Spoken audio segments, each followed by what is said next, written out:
Chapter 20. Genius 1 second. Remember, if you want to go? Net provides you with wonderful novels to read.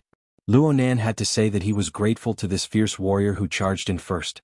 Love go, small say, Neku. His opponent's misjudgment gave him a chance to react. Luonan made a decision the instant the shriek rang out. His telepathic thoughts pierced through the heavily chained crow to stimulate the burning wraith. He forcefully pierced the burning wraith awake from its dead dog state and left it in place. The main body of his soul followed the same path he came from and rolled back. Luonan's judgment was based on the worst possible situation. He didn't hold any hope of getting lucky. As it turned out, it couldn't have been more timely. The military's reaction was lightning fast. Once they discovered the true nature of the screaming second-generation rich kids, they didn't expect to cooperate at all and immediately took action. Inside the room, the fierce warrior, who was the first to rush in, raised the thick gun in his hand. Amidst the roar, a dazzling electric light shot out. This was more effective than any order. Although the screams were even more ear-piercing, the group of second-generation rich kids immediately prostrated themselves on the ground. Other than the fierce warrior, no one else was left standing in the room. Everyone scrambled to the gate that had just been opened, rolling and crawling over. The fierce warrior finally took control of the situation. He raised his head, which was wearing a fully enclosed helmet, and aimed the translucent panel at the empty upper part of the cabin. In a normal person's field of vision, there was nothing but churning smoke and smoke. However, fierce warrior obviously didn't think so. His right hand swiped over the switch button of the gun and changed the empty bullet mode to single-shot mode. The muzzle made a muffled sound. In the next moment, a large cloud of fire rose in the half-closed cabin, almost covering the entire upper half of the cabin, like a violent and reckless miniature flame bomb. Right now, Luonan was already 2 cabins away. The straight-line distance was over a dozen meters. But since the chains were still fused with the burning wraith, it was very hard to pull them away. The information from the other side was unavoidably transmitted back. Luonan's mind trembled the instant the fiery cloud soared. A substantial impact traveled along the chains. Even though Zhang Xian was just an ethereal soul, it felt as though he had been punched in the chest, leaving him in a terrible state. Luonan was certain that the true destructive power of this shot was absolutely not the seemingly violent flames. This was because Luonan did not feel the transmission of heat at this moment. Instead, it was an attack power that directly reached the soul plane. If he was already like this, then there was no need to mention the burning wraith that was still staying in the cabin. It had just woken up from the dead dog state, and was still somewhat muddle-headed.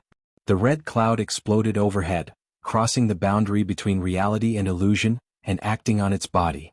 In an instant, the burning wraith's body unexpectedly shrunk by a circle from the explosion.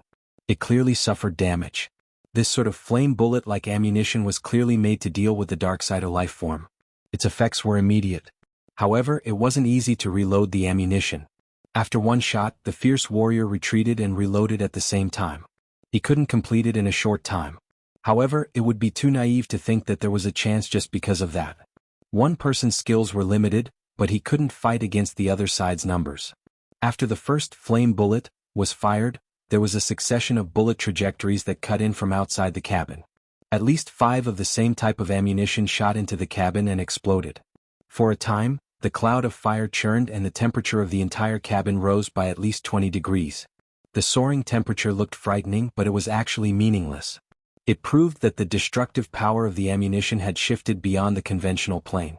The burning wraith that remained in the cabin had the most right to speak. Not only did this wave of flame bullets have a direct attack on the soul plane, it even had a viscous ability. The burning wraith also attempted to flee when it suffered the attack. But it was as if a bucket of glue had been poured into the surrounding void, making it difficult for the burning wraith to move. Perhaps it was some sort of incorporeal and powerful magnetic field? Luonan continued to ponder as he retreated. Right now he could see that the military had clearly formed a set of effective methods to deal with the Darksider life form. If he had stayed behind just now, it was truly unknown what would have happened to him.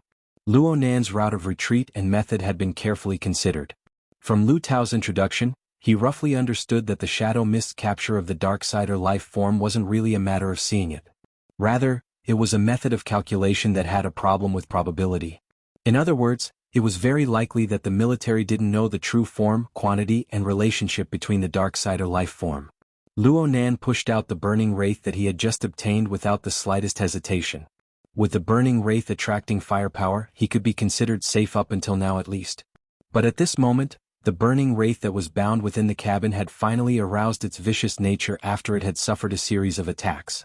The wraith's body, which was already riddled with holes, suddenly shrunk.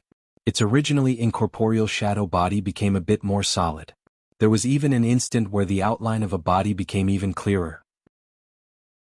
The heavily chained crow that was still locked together with the burning wraith transmitted concrete information.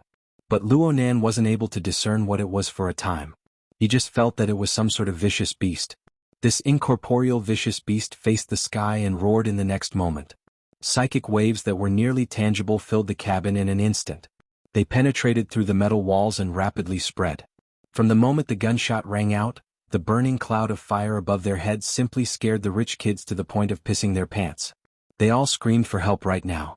Some people didn't even have the strength to crawl cleanly. Luckily, the soldiers outside the door saw through their nature and changed tactics. They promptly extended their hands and dragged them out. But the burning wraith's roar arrived at this time. Actually, no one heard the sound. But under the sweeping psychic waves, an irrepressible fear of death erupted in everyone's hearts. At least 3 people pissed their pants in this instant. There were even some who directly fainted.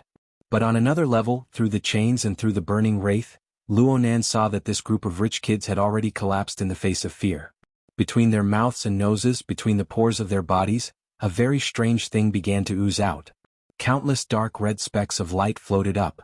They were like specks of dust floating under the sunlight. But the dim glimmer clearly contained a marvelous energy. It was like a strange spore, and its source was the dozen or so shivering rich second-generation heirs inside and outside the cabin. Practically everyone's body sprayed out these dark red spores, interweaving with each other. As a whole, they formed a thin glowing mist that covered the entire cabin. The density of the glowing mist rose far too quickly. There were large amounts of spores exchanging in and out of their bodies at every moment. The density was so great that it simply burned with a layer of gloomy flames. Finally, the density of the glowing mist reached a certain limit. It spontaneously bubbled up and submerged the burning wraith within. Only a vague outline of its outline could be seen. At first glance, it looked like Luonan had sketched the wraith in the beginning.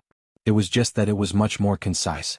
There were many places that had already broken away from the structure of a picture. It had become extremely abstract. As a whole, it was just like an enlarged strange symbol. The burning wraith locked onto its target the instant the symbol appeared.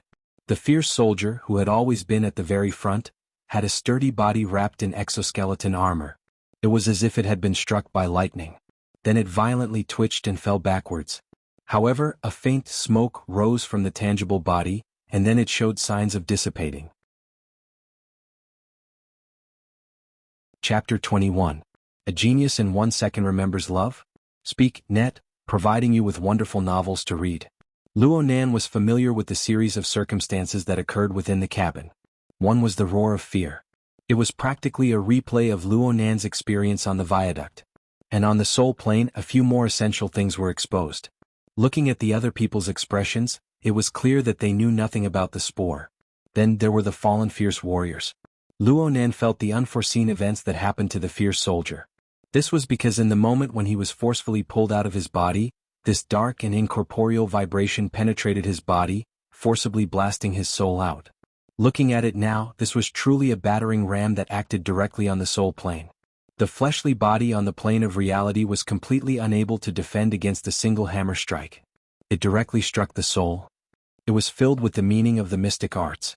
The fierce soldier clearly didn't have the ability to leave his body. This time things were probably far from good. Luonan's mind stirred. He had no enmity with the military's combat personnel. He didn't wish for someone to lose their life because of the inexplicable Darksider life form. He hesitated for a moment before issuing an order to the burning wraith for the first time since the fight began. The burning wraith was slightly sluggish within the cabin. Right now it was driving the dark flames to burn away all the surrounding binding forces, allowing it to regain its freedom. Moreover, its strength had increased explosively. But Luonan's order reached its core plane through the chains, making it hard for it to refuse. The burning wraith split off a streak of bloody light to roll up the overflowing smoke from the fierce soldier's body, forcibly stuffing it back in. It circled around in the air, ignoring the exploding clouds of fire as if they were nothing. It carried the red light of the dark flames as it escaped from the cabin. And at this time, Luonan's soul body was silently following a distance of over a dozen meters. According to Lu Tao's words, the military used the shadow mist to detect the Darksider life form. This was to observe each information waveband to see whether or not it had a tendency to interfere with changes on the plane of reality. Luonan didn't understand the calculation method involved, but he knew that even if he was forced by the burning wraith to do something beyond his abilities, he was able to maintain his current state for a long time. This was mostly due to his own format. His soul was in the out-of-body state. He naturally had a tendency to interfere with reality. Otherwise, he would be in the chaotic darkness and he would become inhuman. How was this possible? In this way, it was very possible that he was a natural signal source within the shadow mist. If he and the burning wraith were to go in the opposite direction, it would be unknown who would be the first to be caught. Since he couldn't create a diversion, he could only pull the wool over everyone's eyes. He pulled the chain, maintaining a distance that was neither too far nor too close. He followed behind the burning wraith, at the same time carefully adjusting his route. Although the current burning wraith was still at a level that ordinary people's eyes couldn't see, however, due to the frequent interference of the real world, the military's detection system could be said to be blazing with a fierce light. The well-trained soldiers outside only lagged behind for about half a second before they turned their guns and used that special fire cloud to seal off the corridor. However, the burning wraith used the move Fearful Roar. It used a peculiar method to absorb other people's fearful emotions for its own use. Its strength rose explosively for a time. It was a bit strenuous for Luonan to control it, let alone these soldiers who could only rely on special equipment to deal with the enemy. Even though the fire cloud pervaded most of the long corridor, the burning wraith still walked how it wanted to walk. It occasionally used the siege hammer to shoot. Even though Luonan suppressed it over and over again, it didn't cause as much damage as the first strike. However, those who were hit would fall into a state of unconsciousness.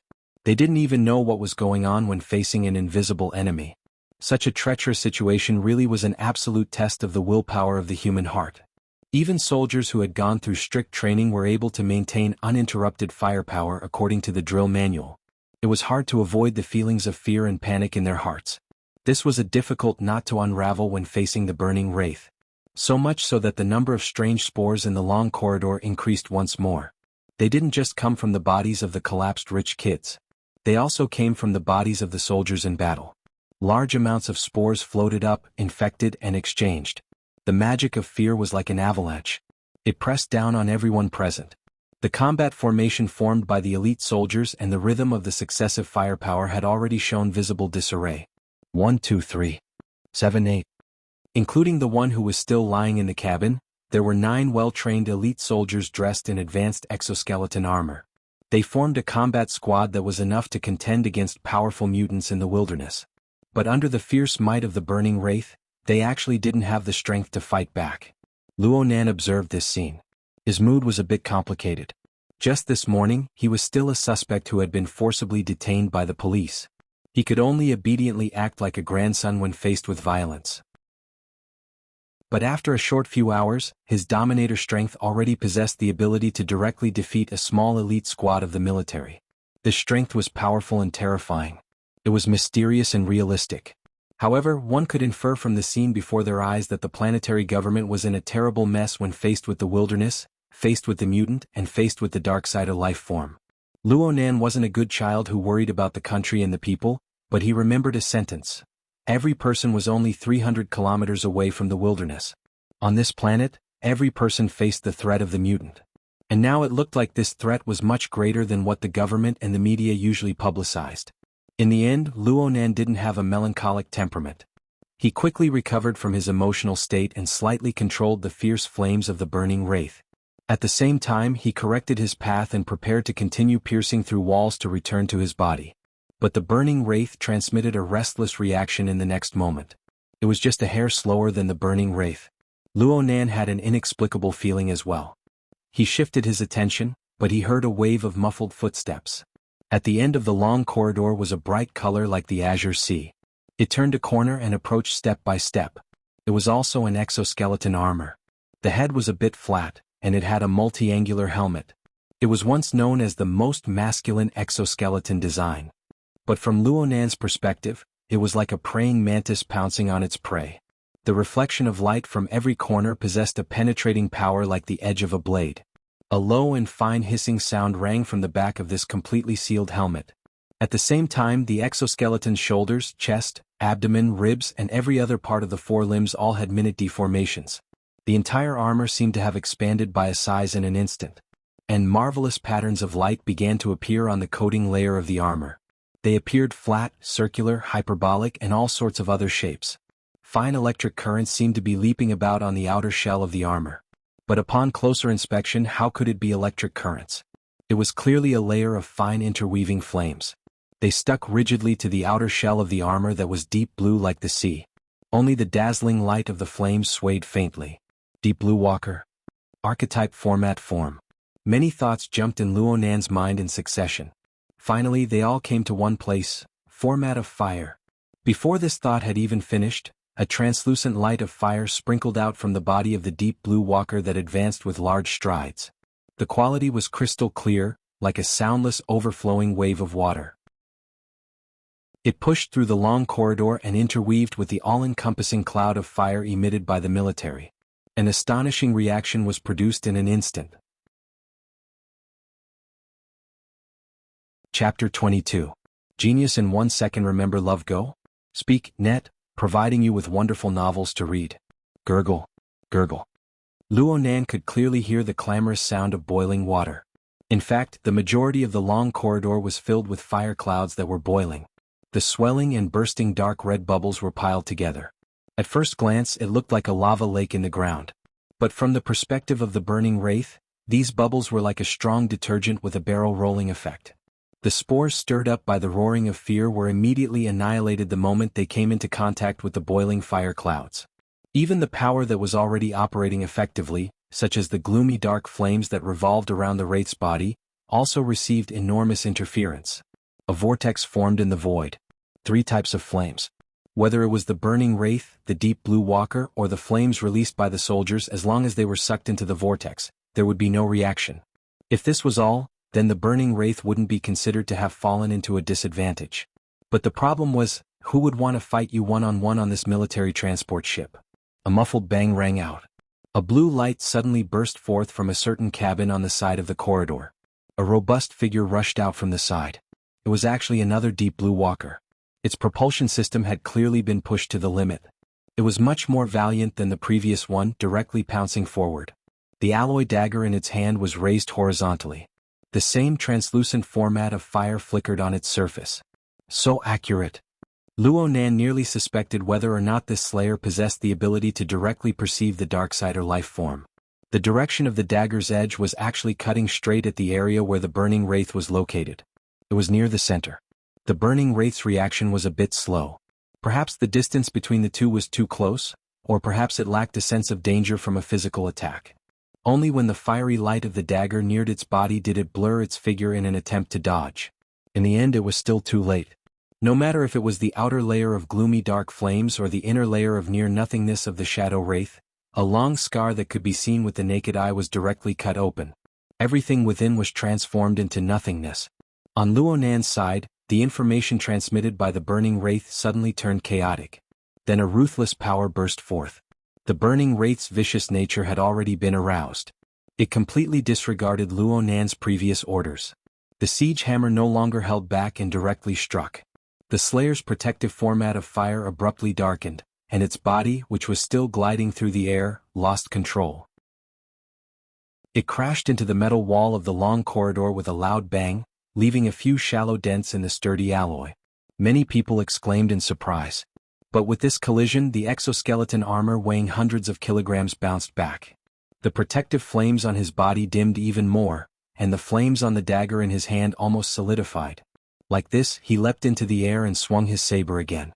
Oh no! Luo Nan cursed inwardly. It looked like this blade had deviated quite a bit from the previous strike. It had only swept to the periphery of the burning wraith. But that tyrannical and fierce will had already converged and linked up with the format of fire, directly attacking the core of the burning wraith. Receiving 2 consecutive strikes, especially the last saber strike, directly caused the burning wraith's reaction to become disordered, and it froze on the spot. Love Gong smalt sate Neka. Sure enough, although this thing looked ferocious, it was actually most afraid of going against a firm and strong will. It had been subdued by Wuxia before, and now it was stupefied by a single saber strike. Of course, the Slayer's situation wasn't good either. After that saber strike, it directly smashed flat onto the floor, sliding into a corner and stopped moving. Save him. At this time, the first Deep Blue Walker to enter the field and control the field gave a loud order. At the same time, he seized the opportunity to control the format of fire, causing the already imposing fiery cloud vortex to encircle and crush the burning wraith. But perhaps the chaotic situation in the long corridor gave birth to misgivings in his heart. The surrounding fiery cloud vortex couldn't be considered particularly tight, and a certain problem appeared in his judgment of the burning wraith's position. It just so happened that Luo Nan had given the burning wraith a stimulus at this time, forcing it to awaken from its stupefied state. The burning wraith didn't care about revenge or anything.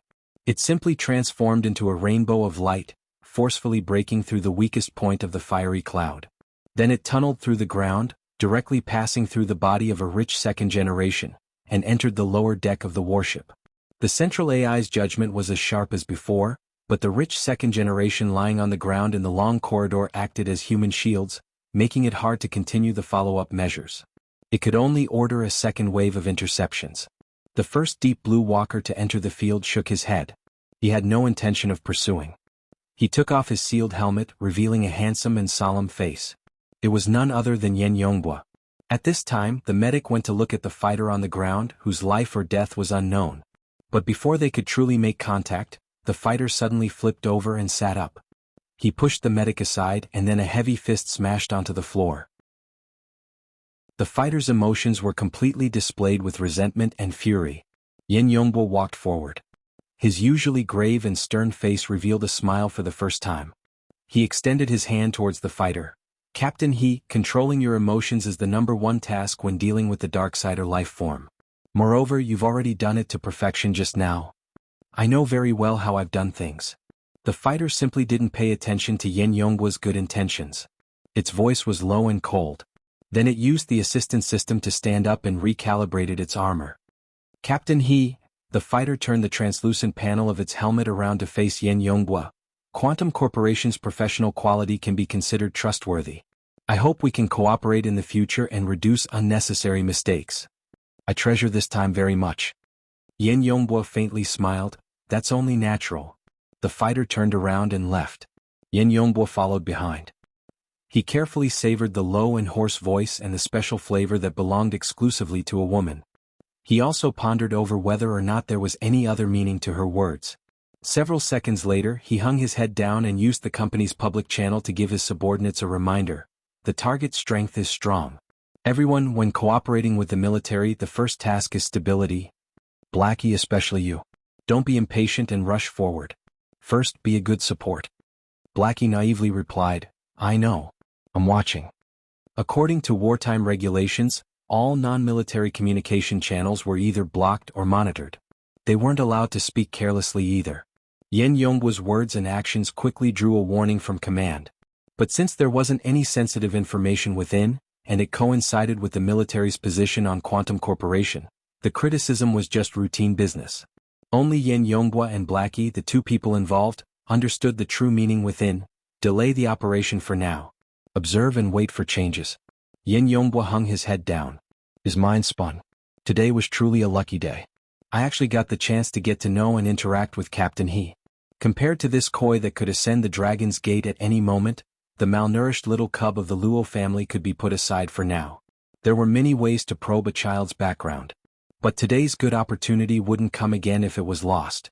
No matter what, he had to leave a good impression in the eyes of Captain He. Yep, putting in a bit more effort wasn't a big deal. Chapter 23. Genius 1 second. Remember if you want to go? Show.net provides you with wonderful novels to read. Yen Yongbua had indeed fulfilled his promise. In the following period of time, he followed Captain He and the military's small team of burners. They rushed to every deck and corner of the transport ship in pursuit of the Darksider life form. This pursuit continued for around half an hour. The Darksider life form even charged out of the ship's hull in the end in an attempt to escape. But in the end, the 5 Deep Blue Walkers joined forces to surround and kill him. Captain He even obtained the opportunity to strike a fatal blow for revenge. The chaos on the warship finally subsided. However, Luonan's soul body had already quietly returned to the confinement room while this chaos was still flourishing. The heavy metal door isolated the clamor of the outside world. In the confinement room, the main body was still sitting. The tip of the pen was still on the paper. His eyes were half closed as if he was in a trance. Luonan had never observed himself from this angle before.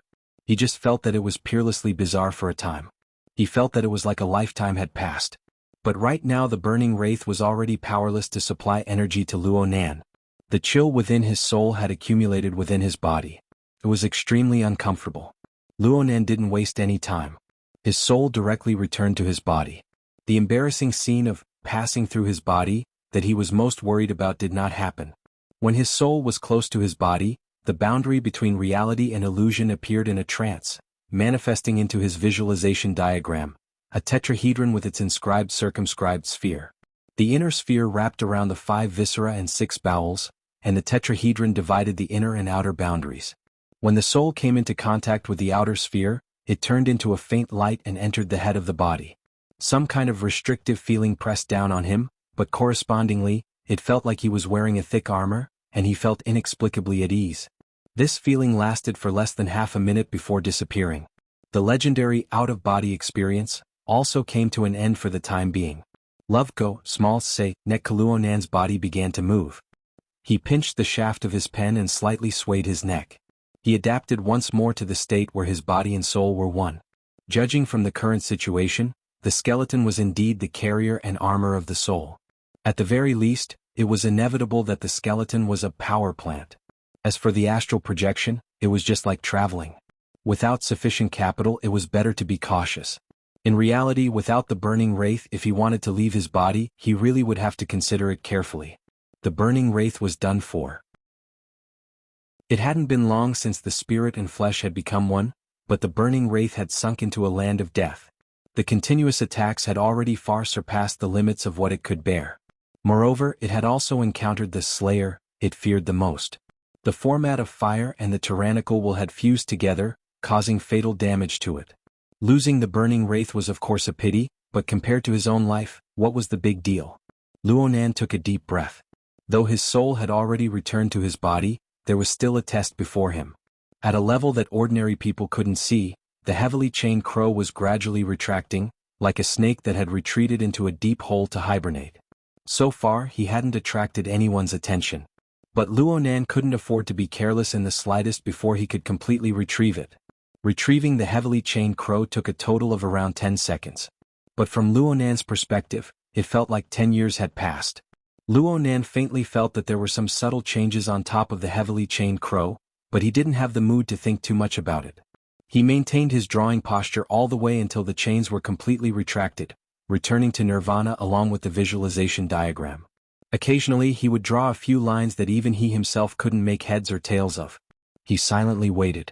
He really didn't know whether or not the deep blue walker would break through the door in the next second and press the muzzle of a gun against his head. Nothing happened 5 minutes later. Luonan was finally able to let out a long sigh of relief. He looked at the notebook once more.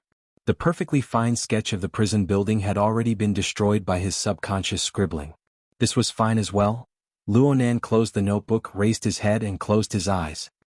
He leaned against the back of the chair, wanting to empty his mind and truly relax for a moment.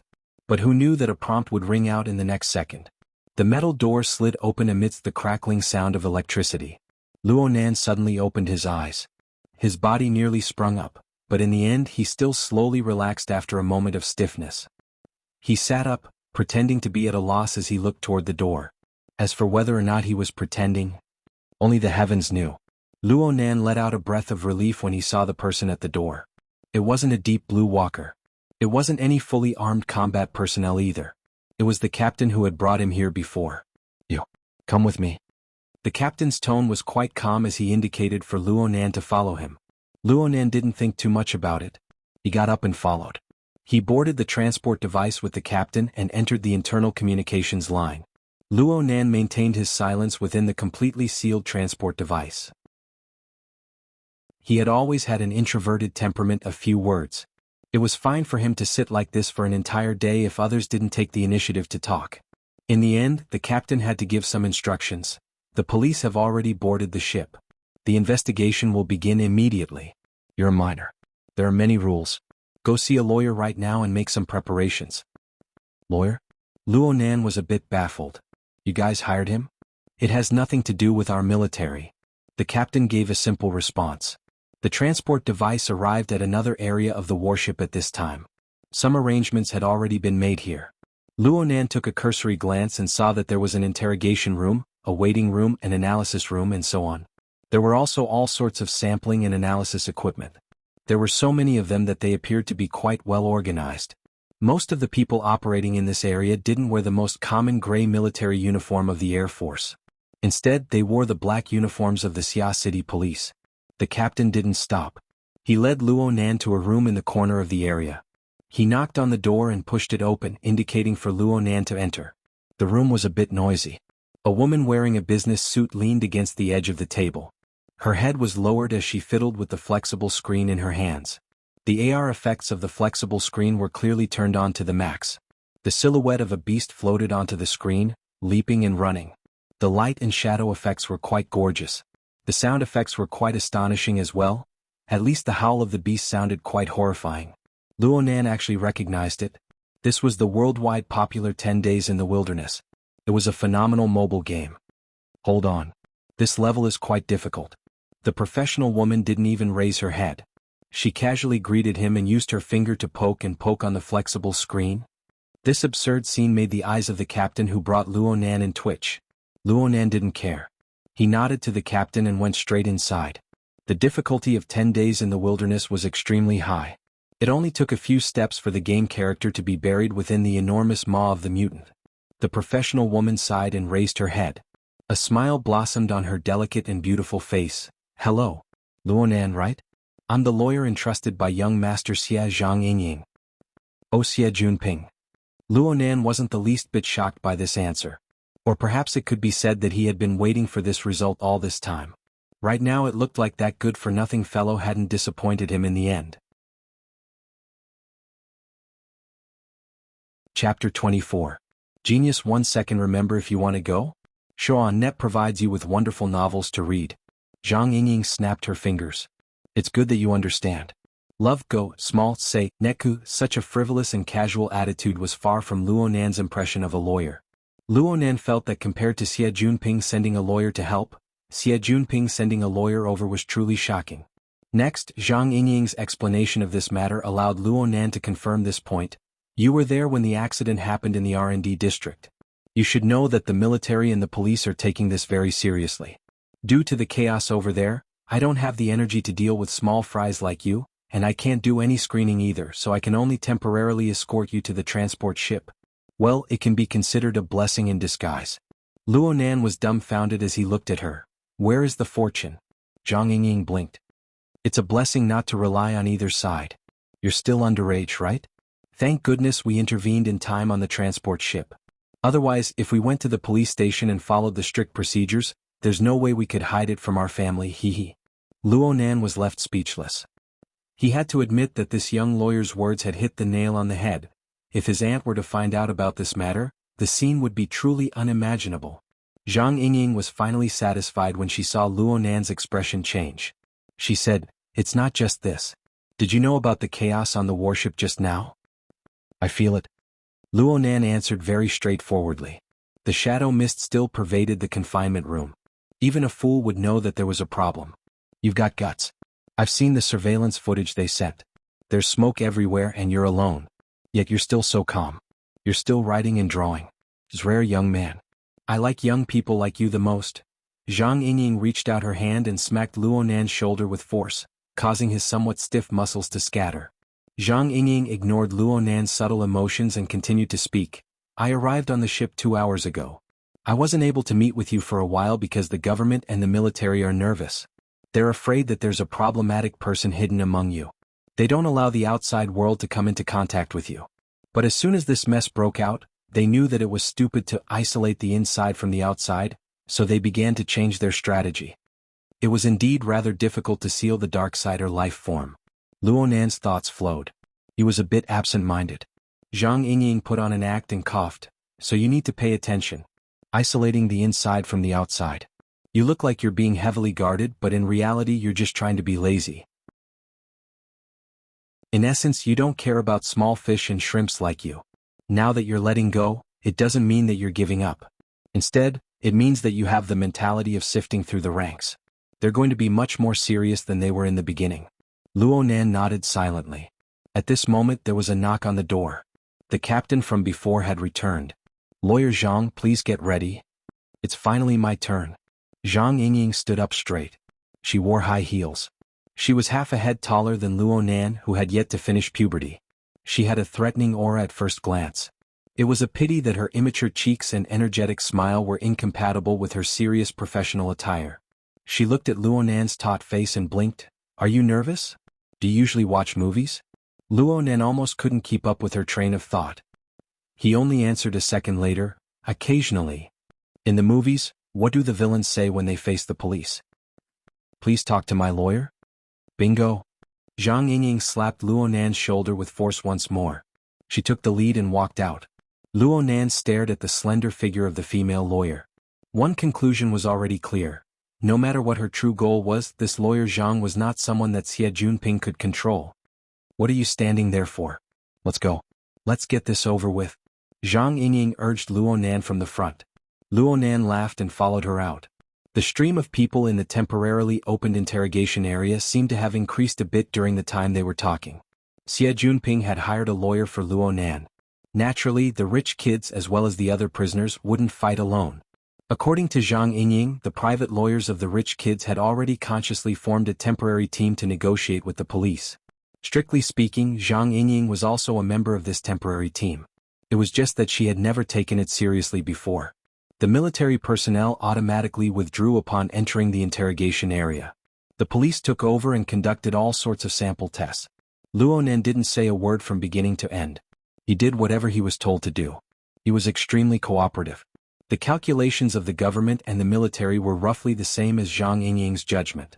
Therefore, the police's attitude was extremely serious as the executors. Therefore, Zhang Yingying's grand words of, "getting this over with," were just words. All sorts of inspections, all sorts of interrogations, all sorts of procedures had to be completed. This even included dealing with the firepower of the other lawyers. Li Xueqing was still lying in the medical department of the warship, undergoing treatment. His family certainly wouldn't let this matter rest. Of course, they couldn't eliminate the possibility of using this to divert attention. This wasn't Luo Nan's area of expertise. Fortunately, he had Zhang Yingying by his side. Though the bold words of "a quick and decisive battle" were ruined, the young female lawyer displayed a powerful strength that was able to discern man's talent, without any hindrances.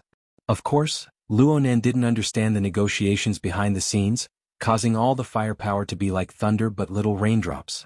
They were silently annihilated. From Luo Nan's perspective, the entire interrogation process was nothing more than repeating the events from when he left his home in the morning to when he was arrested 7 or 8 times. Then, he cleared the stage. Oh my, what a waste of time. Zhang Yingying walked out of the interrogation room with large strides. She ignored the expressions of the surrounding police officers and let out a long sigh. She casually lifted the sapphire blue scarf around her neck a bit, revealing half of her snow-white chest. Right now, a full 10 hours had passed since their trance. The marathon schedule really was exhausting. Fortunately, Luo Nan had ordered 2 large nutritious meals in between to replenish his energy. He could be considered to have made it through the most difficult period. Zhang Yingying clapped her hands. "Okay, the matter has been resolved perfectly. The police will only leave behind a file for future inquiries. The main focus is still on the matter with the R&D district. As for the so-called personal injury here, relax. There won't be any repercussions." The world of the rich. Luo Nan was like a normal nationalistic youth. He snorted coldly in his heart. "Then I can leave now?" "Not yet. It's impossible for a warship to land for you alone. A landing craft also costs money. So you still need to wait for those people to finish their interrogation before you can leave. It seems like yeah, you're the first. So you still have to wait." Luo Nan sighed soundlessly. At this time, his heart inexplicably sensed something. He turned his head and saw a transport vehicle dragging a few disassembled exoskeleton armors pass by not too far away. A swift and fierce man with a dark complexion and a buzz cut was on top of the vehicle. His gaze fell upon Luo Nan's face. He didn't conceal his coldness at all. It was the same even when Luo Nan met his gaze. Chapter 25. A Genius in 1 Second Remembers Love? Speak, net, providing you with wonderful novels to read. Weirdo. Luo Nan moved his gaze away and swept over the exoskeleton armor on the vehicle. There were no obvious markings, but the special blue paint already made clear the answer. Deep blue walkers? Moreover, they were the non-military kind. 90% of the world's deep blue walkers were in the military. This was without a doubt. But as the developer of the Deep Blue platform, Quantum Corporation possessed a few of these so-called experimental models. This was a matter of course. It was just that Quantum Corporation's Deep Blue walkers were not allowed to be equipped with weapons of mass destruction. They had fewer modules and their physiques appeared quite skinny. They were also equipped with a few auxiliary equipment, such as flow deflector fins. These small details could be hidden from others, but they could not be hidden from Luo Nan. He was even able to find the one that he had once crossed paths among these exoskeleton armors that looked completely identical. The second from the left was the field controller.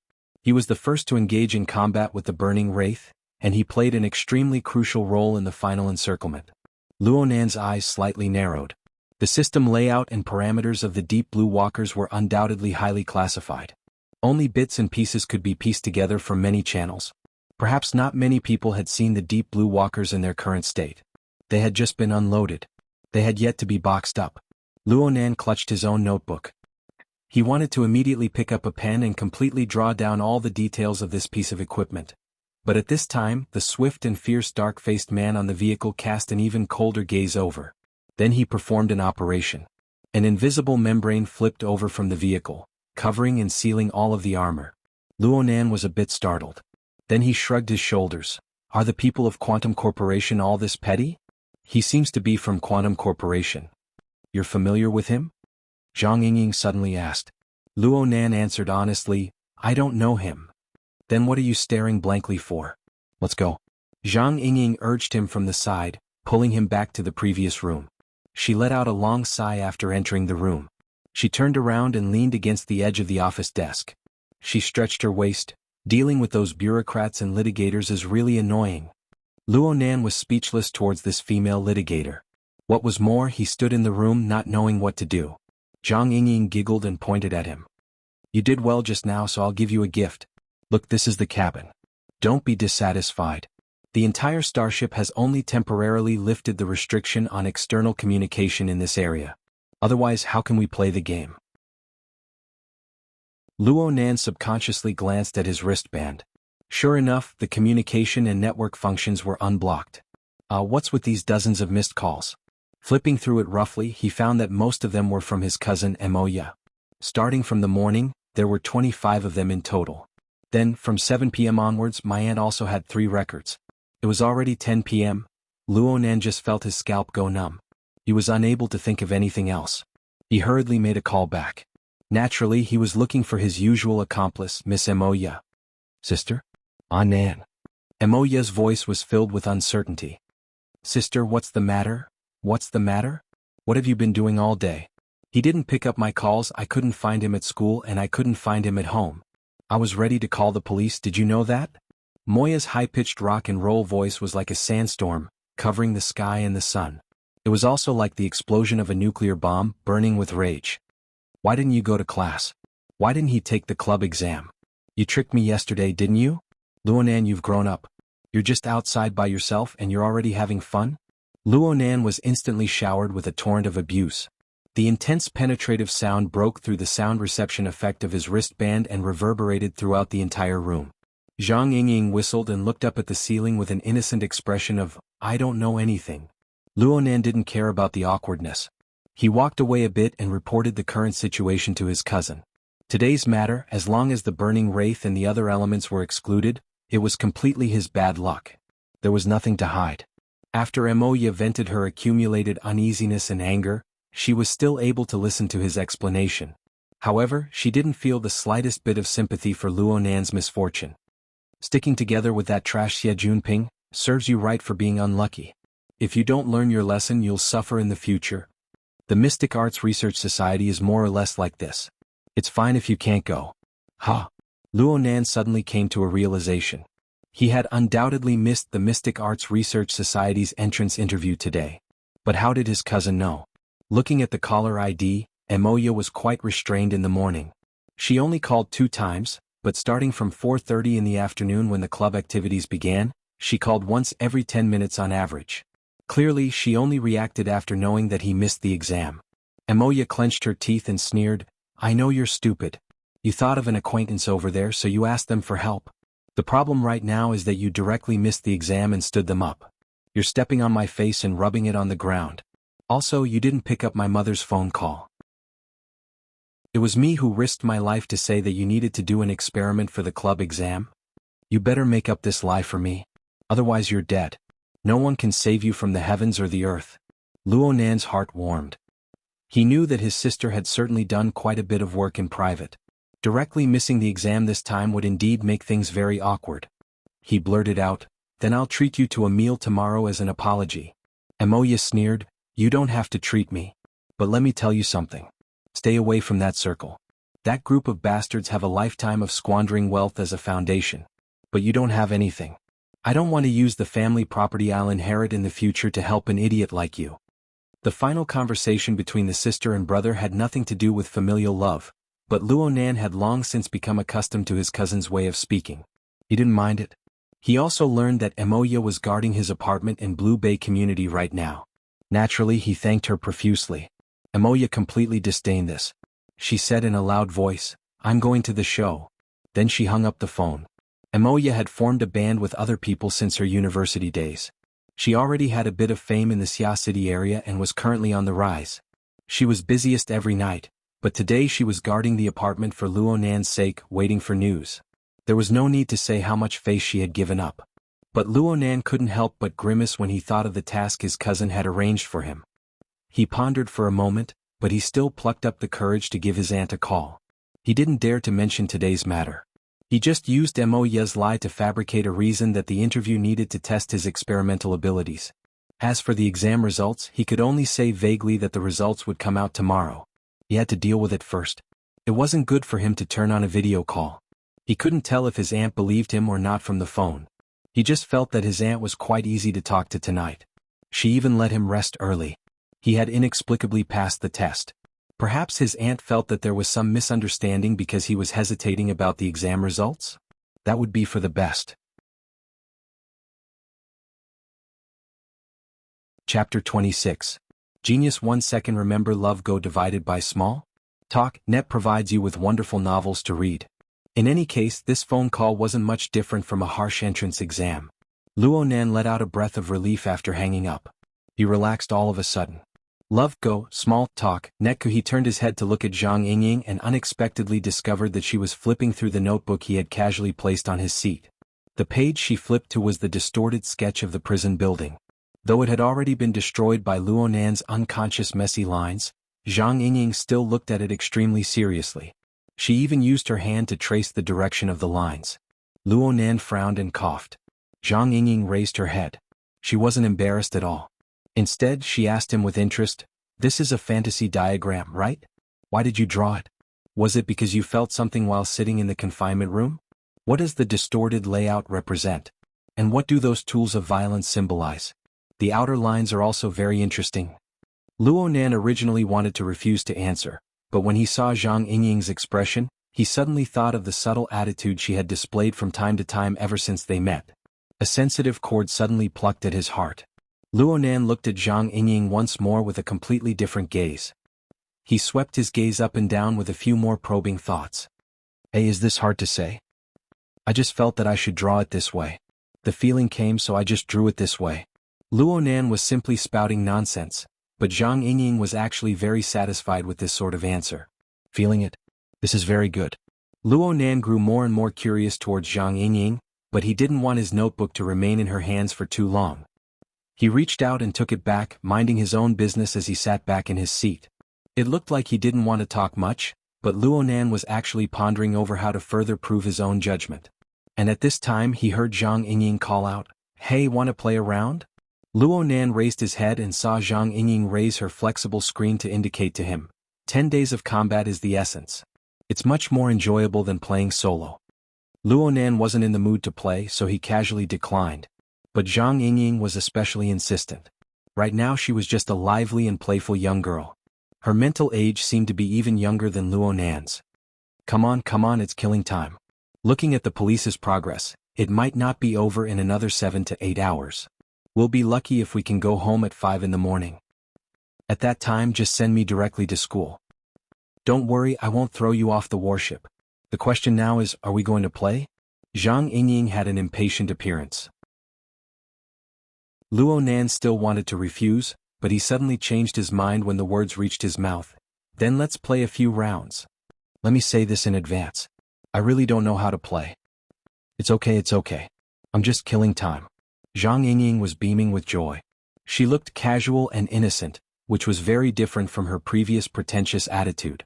She immediately placed her flexible screen in front of Luonan for fear that he would refuse. Come. Let's memorize it first.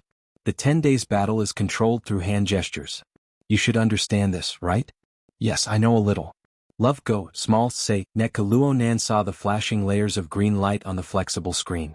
He hesitated for a moment, but he still placed his hands on the screen in turn. Soon, the notification sound of the scan being completed rang out. Zhang Yingying snapped her fingers. Done. I'm saying let the battle begin. Zhang Yingying spread out the flexible screen as she spoke. She placed it on the office table in the room and sat to the other side, facing Luonan across the table. She dimmed the lights in the room, making it quite formal. As the command was issued, light waves were projected on the screen. A layer of light blue arc-shaped light film with a radius of nearly 1 meter spread out from the dome. The shades of color changed, and a suitable color scheme successfully constructed the game background of red earth and blue sky, a vast and desolate scene.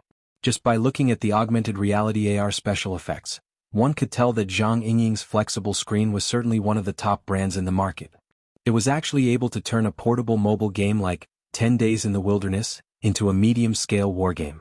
Luonan sat upright outside of the game area. He looked at the vast wilderness condensed on a tabletop. Virtual characters wearing all sorts of exoskeleton armor shuttled back and forth. It would be a lie to say that his heart was like still water. He was only 16 years old. Playing games was human nature. How could he be completely immune to it? His heart was itching to give it a try when he saw the exquisite game screen. For a moment he wanted to blend in and truly roam the wilderness. For a moment he wanted to wantonly smear destruction on it.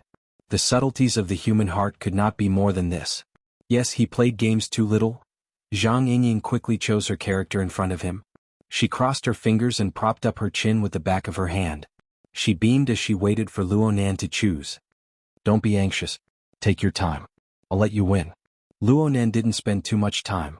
10 Days in the Wilderness was a phenomenal mobile game that swept the entire world. The highest number of people online at the same time was 970 million. No one had been able to break it to this day. Right now, it had begun to leave the mobile game domain and was released on various immersive game platforms. When he was still living at his aunt's house, he had been dragged by his siblings to play against each other. He possessed basic common sense. He only thought about it for a moment before choosing a classic hero that was relatively easy to pick up. The Earth Army's ace in firepower, Haya. The data showed that this robust officer, active in the late 80s, was a walking arsenal with the support of the military's Fiery Eye platform. Though his movement speed was slow, his violent and accurate firepower was enough to eliminate the majority of enemies from a distance of 500 meters. After the character selection was complete, the game automatically configured the battlefield. But when Zhang Yingying saw the character selection, she immediately shouted, "What's the meaning of this? Are you looking down on me?" It's fine if you don't choose Deep Blue. Fantasy Mutant, which one is bad? Are you trying to deal with me by choosing a newbie character? There were over 100 characters to choose from in 10 Days in the Wilderness. They could be divided into 4 categories: the Standby class, Deep Blue class, Fantasy class, and Mutant class. The Standby class referenced military exoskeleton weapons platforms and famous battle heroes. The Deep Blue class referenced Quantum Corporation's Deep Blue platforms modifications. The Mutant class chose the most typical mutant species found in the wilderness. The Fantasy class was a fantasy weapon with a bold and unconstrained style. Though the game company did a great job of balancing things out, since they were referencing reality, they had to take care of reality. Out of the 4 categories, the Standby class characters were undoubtedly the weaker ones. They completely relied on their character's charm and the newbie characteristics of being easy to pick up. In online cooperative mode, the popularity of the standby class uncles was quite decent. But in PvP mode, unless it was a newbie delivering food and an expert oppressing a chicken, generally speaking, no one would choose this category. Luo Nan shot a glance at Zhang Yingying. The corner of his mouth twitched when faced with her incomparably indignant attitude. "You're not choosing Deep Blue?"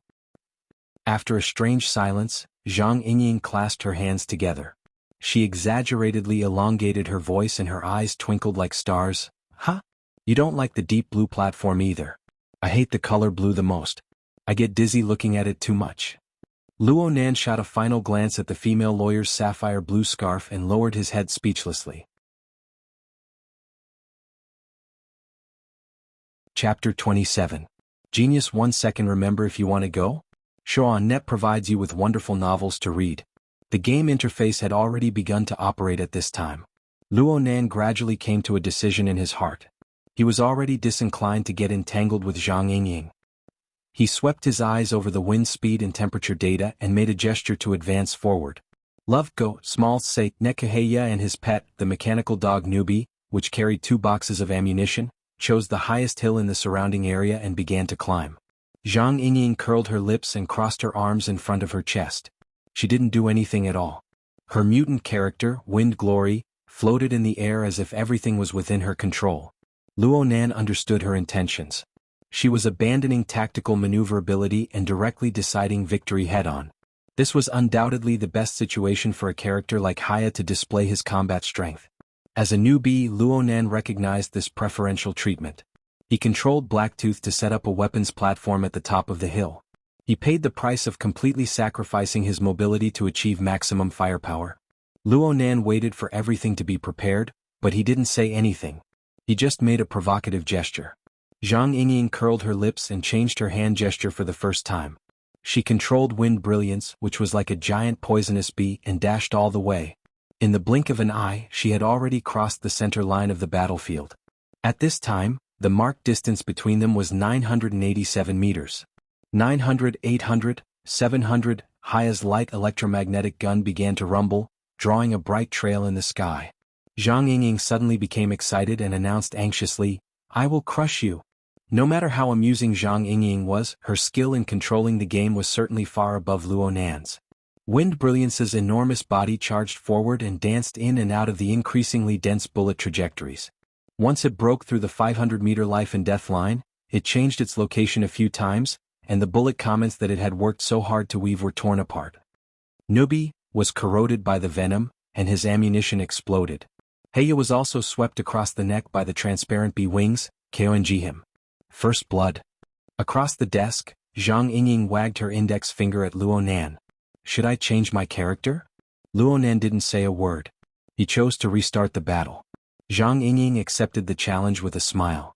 While waiting for the battlefield configuration, she sensed something. She raised her head and saw Luo Nan's gaze pierce through the screen of light to fall on her face. It had been a long time since his gaze had moved. He raised his chin slightly and winked at her. "What do you think? Beautiful, right?" As for whether it was his appearance or his operating skills, that was up to the person to decide. Luo Nan didn't respond. His gaze slightly shifted away, but it didn't take long before it circled back. Miss Zhang Yingying was a natural beauty and was not afraid of being stared at. Moreover, there was a game in front of her, so she had to wait until she was satisfied. In the enclosed room, light and shadow intertwined and blurred. Time flew by in another form. Once the battle in the wilderness began, it never stopped. Then a call came in to inform Zhang Yingying of the latest news. "Finished? What time is it?" "TSK, they really fought through the night." The counter at the bottom of the screen showed the number of games, game time and real time at the same time. Love Go, Small Say, Netkuit could be seen that it was already 4:50 in the morning on the 28th. Luo Nan and Zhang Yingying had already fought over 200 rounds, consuming nearly 7 hours. It is indeed a divine creation that kills time. Luo Nan took a few deep breaths. Not only was he not tired from playing for a long time, his brain was in a state of extreme excitement. Right now he had to do something. Luo Nan picked up his notebook, flipped to a blank page and began to write. In a short dozen or so seconds, the lines of the glittering pen had already sketched out a rough outline. It was still in the style of a sketch. He didn't ponder over the details, just drawing out the body movements of the characters and a more typical background. On the screen, a young girl with an indistinct face supported her cheek with one hand. Her other hand was making gestures. It looked a bit lazy at first glance, but the tension of her body told everyone. Her mind was focused and she was overflowing with interest. She was playing a game. Whether it was 10 days in the wilderness or drinking or playing finger guessing, in short, it was the same flavor. She was still evaluating her opponent. Perhaps it was because of an intense desire to win, or perhaps it was because of some other goal. Luonan's pen paused a bit. He was certain that this was the effect he wanted. Luonan had already observed Zhang Yingying for a full 7 hours starting from 10 p.m. last night. Compared to his usual quick observation and quick mastery, this was undoubtedly an atypical method. However, Luonan believed that it was worth it. From his perspective, Zhang Yingying was absolutely an object worth recording. But there was one more thing that needed to be displayed. Luonan's pen paused, but he didn't start writing for a long time. It wasn't that he couldn't grasp it, but once he started writing, it would be the same as expressing a certain attitude. He could completely wait and observe. He faced the sketch and sank into contemplation. Zhang Yingying had already finished her call. She turned off the game's effects with a bit of regret and said to Luonan, "You can go home now. It's just that the phantom needs to be left behind as evidence." "Alright. You want to go straight to school? Don't you want to go home and sleep for a bit?" Luonan grunted and continued to ponder with his head lowered. The tip of his pen was about to fall, but he didn't. With Zhang Yingying's curiosity, how could she resist this? She immediately moved her head over to look, and then she was stupefied. She instinctively extended her hand to touch Luonan's forehead. "You want to hit on me, hey?" Luonan didn't dodge, nor did he raise his head. He allowed Zhang Yingying's warm palm to lightly press against his forehead. The tip of the pen in his hand sketched in greater detail. Kids these days matured this early. Zhang Yingying simply wanted to cover Luonan's eyes when she saw his cool appearance. But a subtle change in the notebook half a second later sucked away all of her attention. The special qualities of the luster pen actually didn't easily manifest the thickness of the shadows of the lines. But Luonan used the right amount of white space to reveal the long and narrow details of the lines. It was like a flowing band of clouds that curled around the young girl's body. It was like this. Even Zhang Yingying herself didn't realize that when she was high playing the game, the aura of her body would surge. Some things would be stripped of their concealment and revealed to the outside world. Perhaps an ordinary person might not be able to discover the mysteries within even if they were equipped with the most advanced scanning equipment. The problem was that ever since Luonan was brought along by the burning wraith, his soul had left his body for a walk. The perception of his eyes, ears, nose and tongue had entered into a special mental plane. He was always able to see some inconceivable things. The room was extremely quiet. It was so quiet that the air seemed to have solidified. Luonan maintained his usual rhythm. He stopped writing and put away the pen. Then he connected the sensor pen to the pen tip and placed it back into the pen case. Then he pressed down on the not-so-sensitive pressing pad. He separated the metal ring rack and removed the draft. Having done all this, Luonan breathed in imperceptibly. He raised his head and handed over the draft with both hands. "Lawyer Zhang, I gift this drawing to you. Consider it as a token of thanks for today. For yesterday's matter." Zhang Yingying didn't respond in the first instance. She stared at the blurred drawing like she was looking at a mirror. She subconsciously raised her hand and compared it to the surface of the mirror. She reached back and touched the corresponding spot on her body. Her fingertips swept past. There was nothing there. Only her thoroughly tempered psychic senses received the corresponding feedback that originated from her body. "My white rainbow. This is what it looks like." Zhang Yingying was stunned for a full 10 seconds before she suddenly woke up with a start. Her gaze instantly nailed onto Luonan's face. "You? Psychic."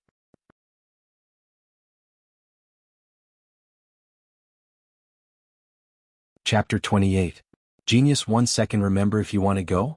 Show.net provides you with wonderful novels to read. Which one? Even though Luonan had already made many preparations, he was still a bit stupefied by this sudden form of address. Zhang Yingying's gaze was like a sharp blade, slicing back and forth across Luonan's face. But in this instant, Luonan's reaction could not be any more real. In the end, she gained nothing. And at this time, Luonan recovered from his momentary bewilderment. His eyes immediately lit up. "A shaman. Ugh, I think I spilled the beans." Zhang Yingying laughed and said, All right, I'll accept your kindness. She took the paper, using it to block Luo Nan's line of sight. But because of this, her eyes couldn't help but linger on the paper again. Every time she looked at it, she would meow out of curiosity or scratch it. It was so torturous. 2 seconds later, Zhang Yingying couldn't help but put the sketch aside and asked directly, "Why are you painting like this? What is a shaman?" Their gazes, questions, and curiosities collided in the void. The situation was tragic. Unfortunately, no one was willing to make the first move. For a moment, they stared at each other in a deadlock. Since Luo Nan was sitting, there was a relatively large height difference between him and Zhang Yingying. He tried to stand up. However, just as his butt was 2 centimeters away from the chair, Zhang Yingying unceremoniously slapped his shoulder. This little bitch had quite the strength. It was as if a heavy barbell was pressing down on Luo Nan's shoulder. His entire body was forcefully pressed back and even the metal chair creaked. Zhang Yingying leaned her body forward, practically touching Luo Nan's face. Her posture looked extremely intimate, but she believed that Luo Nan could certainly feel the pressure she exerted. "Come tell me, why are you painting like this?" "I don't remember." Zhang Yingying suddenly paused. She was, after all, a very intelligent person. She was just shocked by the sudden change. Now that she had calmed down, her brain was already working efficiently. Her eyes narrowed dangerously. "Are you testing me?" Zhang Yingying suddenly came to a realization. That sketch was simply a trap Luo Nan had set for her. It was to probe her reaction. It was very clear that Luo Nan had already begun to suspect the purpose of her actions before he even started writing. Of course, suspicions were just suspicions.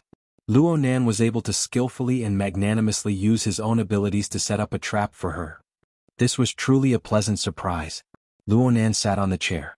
He didn't avoid looking at Zhang Yingying's beautiful face, which was already within reach. His gaze locked with hers and his mood actually calmed down. "You were the one who investigated me first. Also, you said that I won't choose Deep Blue, because you think that I'll be jealous of Quantum Corporation's continuous production of results based on formatting theory? Then, you must have investigated my family or at least know about my grandfather." Zhang Yingying rolled her eyes. "Has anyone ever told you that if you remember too many details from a young age, you'll be petty when you grow up? Chicks really do get smaller." After rambling for a while, Zhang Yingying admitted that she was a little angry, so she decided to throw her face to the Pacific Ocean. "If you really mind the investigation, let's continue."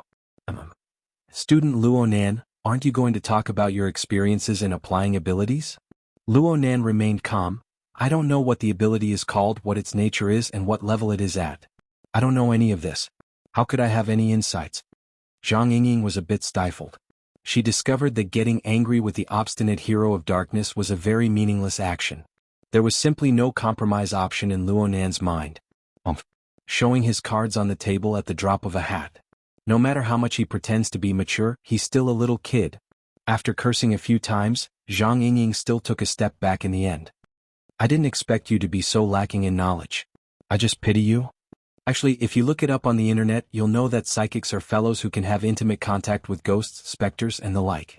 These people can sense incorporeal objects that normal people are unable to touch, and they can communicate with them. Apart from this, there's nothing special about them. Are you satisfied?" Of course Luo Nan wasn't satisfied. If there really was nothing special about them, then why did she make such a fuss about nothing? "It's your turn." Zhang Yingying wasn't about to lose out. She tossed out her own question once more. "Why did you add a band of light to my portrait?" "A feeling." Luo Nan held back a bit. He patted his notebook. "I always have a special feeling when I face interesting material. Then I draw it out and strengthen it appropriately. Perhaps this is the psychic ability? Is there a ghost on your body?" "You're the one with a ghost." Though she said this, Zhang Yingying was still quite satisfied with Luo Nan's answer. According to what she knew, the vast majority of psychics in this world did indeed use various mediums and ritual methods to strengthen their originally vague feelings. In the end, they achieved the effect of communicating with the incorporeal. For example, Luo Nan was able to use a pen and paper to vividly display that feeling. Whether it was efficiency or practicality, he was already extremely powerful. It was absolutely not an exaggeration to describe him as gifted. It must be known that right now was the eruption period of the dark side of life form. Zhang Yingying pondered a bit about the application prospects of this ability and felt her entire being become excited.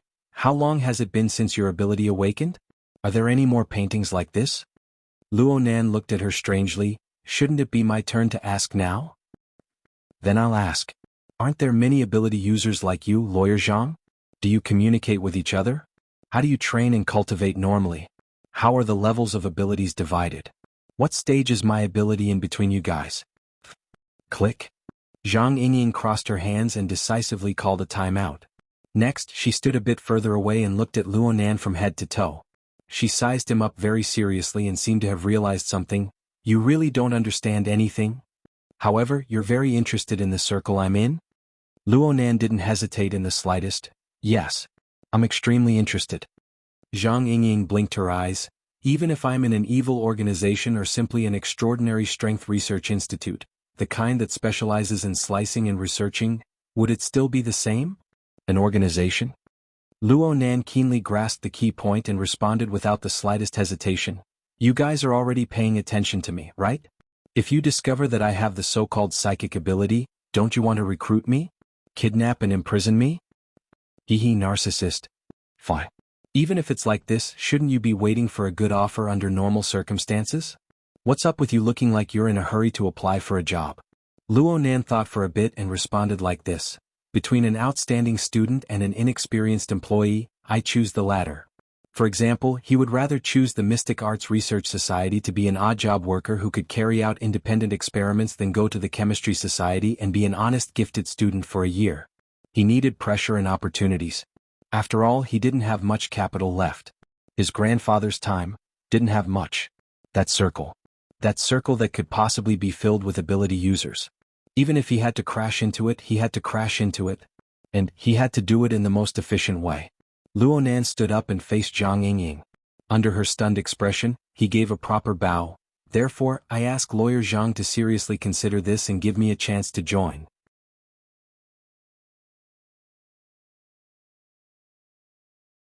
Chapter 29. Genius 1 second. Remember, if you want to go? Net provides you with wonderful novels to read. Zhang Yingying maintained her silence for a few seconds after Luo Nan bowed. Love go, small, say, neck. Only when Luo Nan straightened his body and looked straight ahead did Zhang Yingying pursed her lips slightly. She slowly opened her mouth and her voice sank a bit. I can understand how you feel. Even though they have amazing abilities, they don't know how to explore their secrets. They can only face one problem after another and walk in circles. Looking around, they can't find anyone they can communicate with. They don't know what kind of attitude the world has towards a different kind. Many people in the circle were once like this. She took a light step forward and placed her hand on Luo Nan's shoulder. Only this time, her hand was placed extremely gently. You have determination. This is very good. But you have to understand what you will face. Zhang Yingying's voice suddenly swallowed. Luo Nan looked over in astonishment. He saw the female lawyer's face. Her eyebrows, the corner of her eyes, the line of her lips, and even her plump cheeks all trembled and warped. In the end, she couldn't hold it in. She exploded with laughter. I'm sorry. Zhang Yingying's saliva sprayed directly onto Luo Nan's face. She hurriedly reached out her hand to wipe it off, but halfway through she saw Luo Nan's incomparably marvelous expression. A second wave of explosive laughter erupted out. In the end, she could only powerlessly press down on Luo Nan's shoulder to support her body. She laughed to her heart's content the entire way. Ha! Oh my God, you really believed it, didn't you? I've only heard of such a fledgling before, and now I've finally met one. Zhang Yingying laughed until she was curled up powerlessly. Her chin was pressed against Luo Nan's shoulder, preventing her from crouching to the ground. Luo Nan had a warm and fragrant body in his embrace, but who knew how much of a shadow this hot and sexy beauty had cast over him? Of course, Zhang Yingying knew that she had gone overboard. She apologized with all her might, but every time she apologized, she couldn't help but break down when she saw Luo Nan's expression. She tossed and turned until the military sent people over to urge them to leave the ship. Only then did she recover. Nearly 24 hours later, the investigation by the government, the military, and Quantum Corporation finally came to an end. There was no reason to detain too many people, so they began to chase them away. Zhang Yingying held onto the crook of Luo Nan's arm the entire time they were on the way out of the ship. She begged for forgiveness with soft words. Even though everyone was looking at him, he had no intention of letting go. I'm sorry. As a man, you must be broad-minded, right? At most, I won't say that your chick can't grow up anymore. Crack. Luonan finally called a halt. He understood. She wasn't using her beauty. She was using awkwardness to force him. Luonan had to concede defeat to Zhang Yingying's shamelessness. Moreover, he was a bit irritated by her style of beating around the bush and not getting to the point. Alright, Lawyer Zhang, Miss Zhang, I just want to know about this industry, information that is meaningful. Let's leave everything else in the past, okay? Zhang Yingying was finally satisfied. She let go of him with a grin. Sure, let's talk in the car. Luonan bid farewell to the military transport ship. He bid farewell to an entire day of annoyance. He sat in Zhang Yingying's sports car. Love go, small sake, net Luonan intentionally kept his distance from this shameless girl, so he sat alone in the back seat. Zhang Yingying turned to look at his expression and almost burst out laughing again. Only when Luonan raised his cold and sinister gaze did she restrain herself a bit. All right. Let's get to the point. First of all, I can be sure that you've certainly read too many novels. You think that people like us carry out mysticism from beginning to end and form some secret society or dark organization. Aside from not reading novels, everything else was correct. Luonan was speechless for a time. Zhang Yingying chuckled as she started the car. What era are we in right now? Experts don't flaunt. They don't show off their consummate skills. They might as well be dead. Our industry is actually quite active. There's only one reason why you haven't discovered it. There are too few people. The flying car set a path to Acumen College. It cut into the superconducting road and entered a constant speed gliding state. The percentage of ability users has been constantly rising in recent years. But according to the most recent and most extensive statistics, excluding the vagrants of the wilderness and the burners of the military, there is only one ability user per 20,000 people. There are less than 600,000 people in the entire world.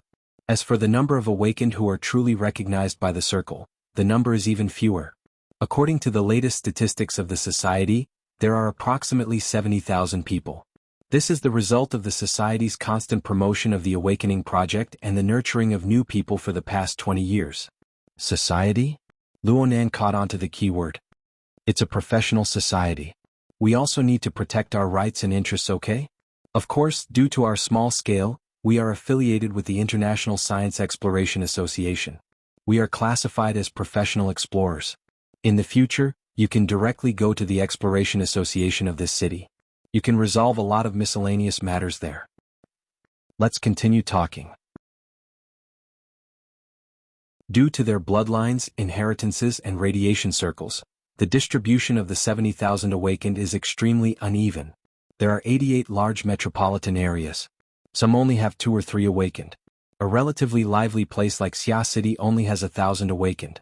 Among them, there is a considerable portion who prefer to adventure and train in the wilderness. There are even fewer awakened who stay in the city. You need to understand. The majority of these 1,000 people have their noses in the air. They are arrogant and unruly. They are eccentric and perverted. If you want to gather them together and form some secret organization. I'm sorry. I have to laugh a bit longer.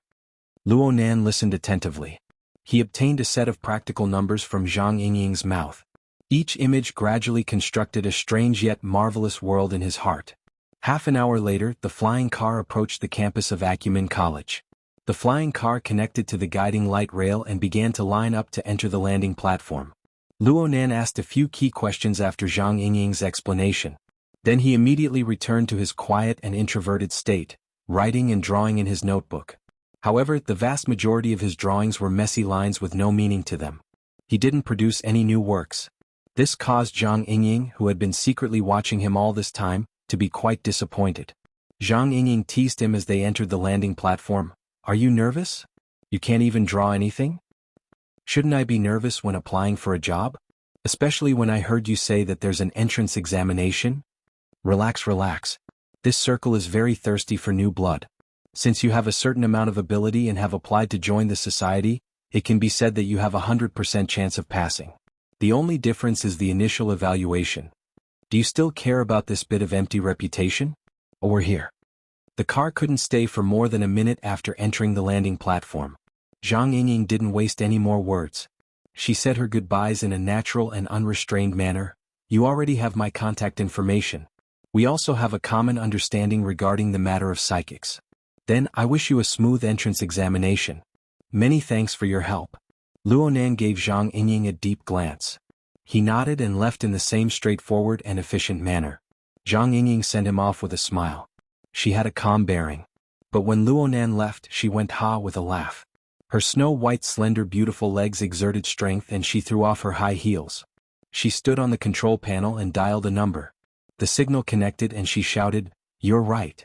Boss, I discovered a very tender seedling. You must give me a bonus this month."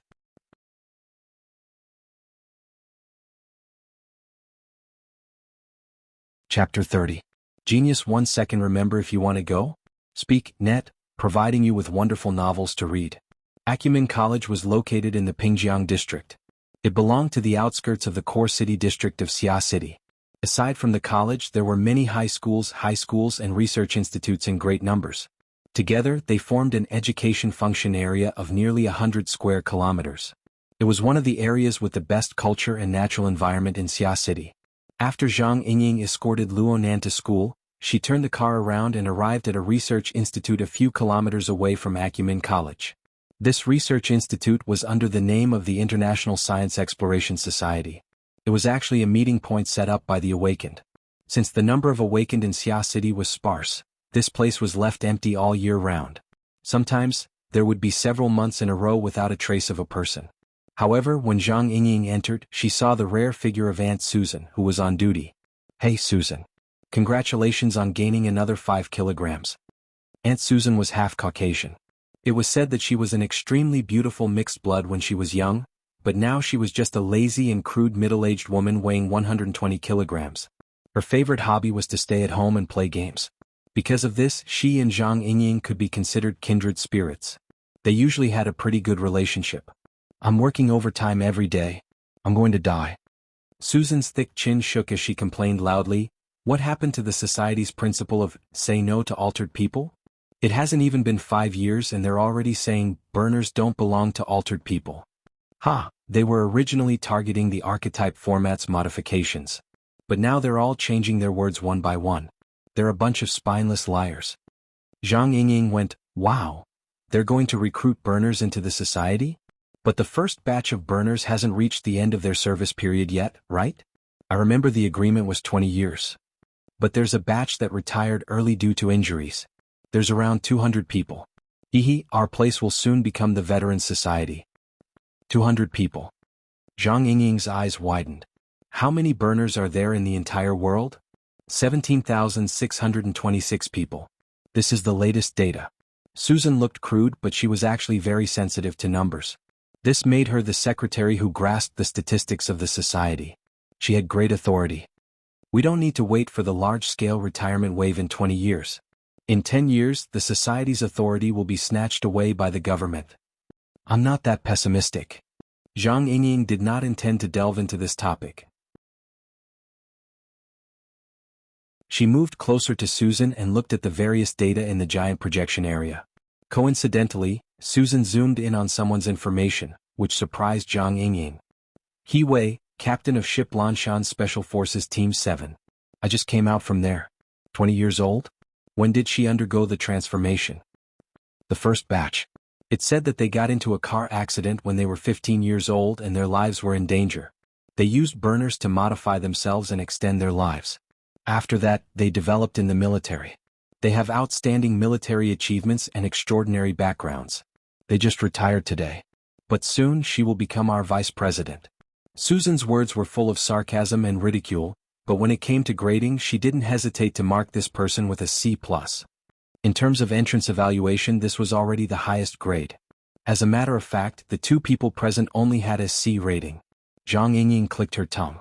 Seeing that Susan was going to continue, she quickly pressed her hand. "Susan dear, let me cut the queue." Susan glared at him with her swollen piggy eyes. "CK off. Do you know how busy I am right now? The grading and data entry of over 200 people needs to be completed within 5 days. Damn it, this isn't something that can be solved with a few keystrokes." Of course. I know you're having a hard time, but think about our friendship. Last week, I accompanied you to play Records of the Fallen Shackles War. That was 3 days and 3 nights. I wanted you to play a few rounds of Wilderness with me later, but you ran away." Susan had a bit of a guilty conscience. "I came back to work overtime. The grudges of working overtime will be solved through working overtime. Zhang Yingying picked up her flexible screen and slapped it onto the control panel in front of Susan. It's just this one person. I need him to enter the database today and apply for a grading evaluation. That's all. Susan mumbled to herself, but in the end she still stopped what she was doing and activated Zhang Yingying's flexible screen. Oh my god. It's 10 days in the wilderness again. Are you still not tired of playing? Susan quickly found the relevant module and connected it to the large projector in front of her. Zhang Yingying had done the preparatory work quite well. It saved Susan a lot of effort. Playback. Within the projection area, the scene of Luo Nan and Zhang Yingying's match in the game began to be replayed. This included the hand gestures he used to control his game character. It also included the movements of the game character, the changes in tactics, and so on. Zhang Yingying didn't slack off because she had personally experienced it. She continued to observe very seriously. She was even more focused than Susan. Luo Nan was indeed a novice from his control techniques. There were a lot of redundant movements and there were many times where he would make mistakes. This resulted in weapons not being switched in time, multiple weapon coordination failures, and so on. However, all of this was meaningless from Zhang Yingying's perspective. She wasn't testing Luo Nan's esports level. Instead, she was testing something deeper. For example, when Luo Nan chose the trajectory of Blacktooth's bullets, the lines he drew with his fingers were so precise that it was as if he was using a ruler to trace them. Another example was when he faced Feng Huang's erratic movements. After suffering 2 losses, the accuracy of his predictions made Zhang Yingying secretly grind her teeth. Some of Luo Nan's qualities could be seen from these, but they weren't the core. Susan made a move at this time. She pressed her right hand to the center of the sensing area, and a brilliant white light immediately split the projected area into 2 halves. The game scene and Luo Nan's control playback were on one side. The corresponding real-time data chart was on the other side. As the scene played back, the numbers in many areas on the chart began to jump, pulling out many undulating and fluctuating trend curves. Over half of them were hovering in low positions, and they were relatively flat without any changes. But there were still 3 that had relatively large changes. Zhang Yingying displayed an even more focused expression. The control delay is from 12 to 09, and the stable time is over 4 hours. TSK. This level of concentration, and you say you don't like games. The increase in lethality is between 1% to 8%. It's a bit low, but it's not a problem if it can be increased. Character activation. The degree of personification is from 52% to 72%. 20 points. Passing is not a problem. Zhang Yingying let out a long breath. Not to mention the ability, his basic qualities weren't without redeeming qualities. This made people a lot less worried. Another non-combatant. Your firm really doesn't have anyone else. It's not easy to make money with this kind of target, okay? Susan curled her lips and used the software to give a preliminary evaluation. Name: Luo Nan. Age: 16 years old, puberty, ability direction, mental enhancement, precision, level determination. Unawakened, no points, potential standard, E+ recommended direction, precision control, maintenance and production. Susan skillfully imported the data into the Society's exclusive database. She pressed a button and the system automatically sent out a contact message. It connected with a certain fledgling several kilometers away.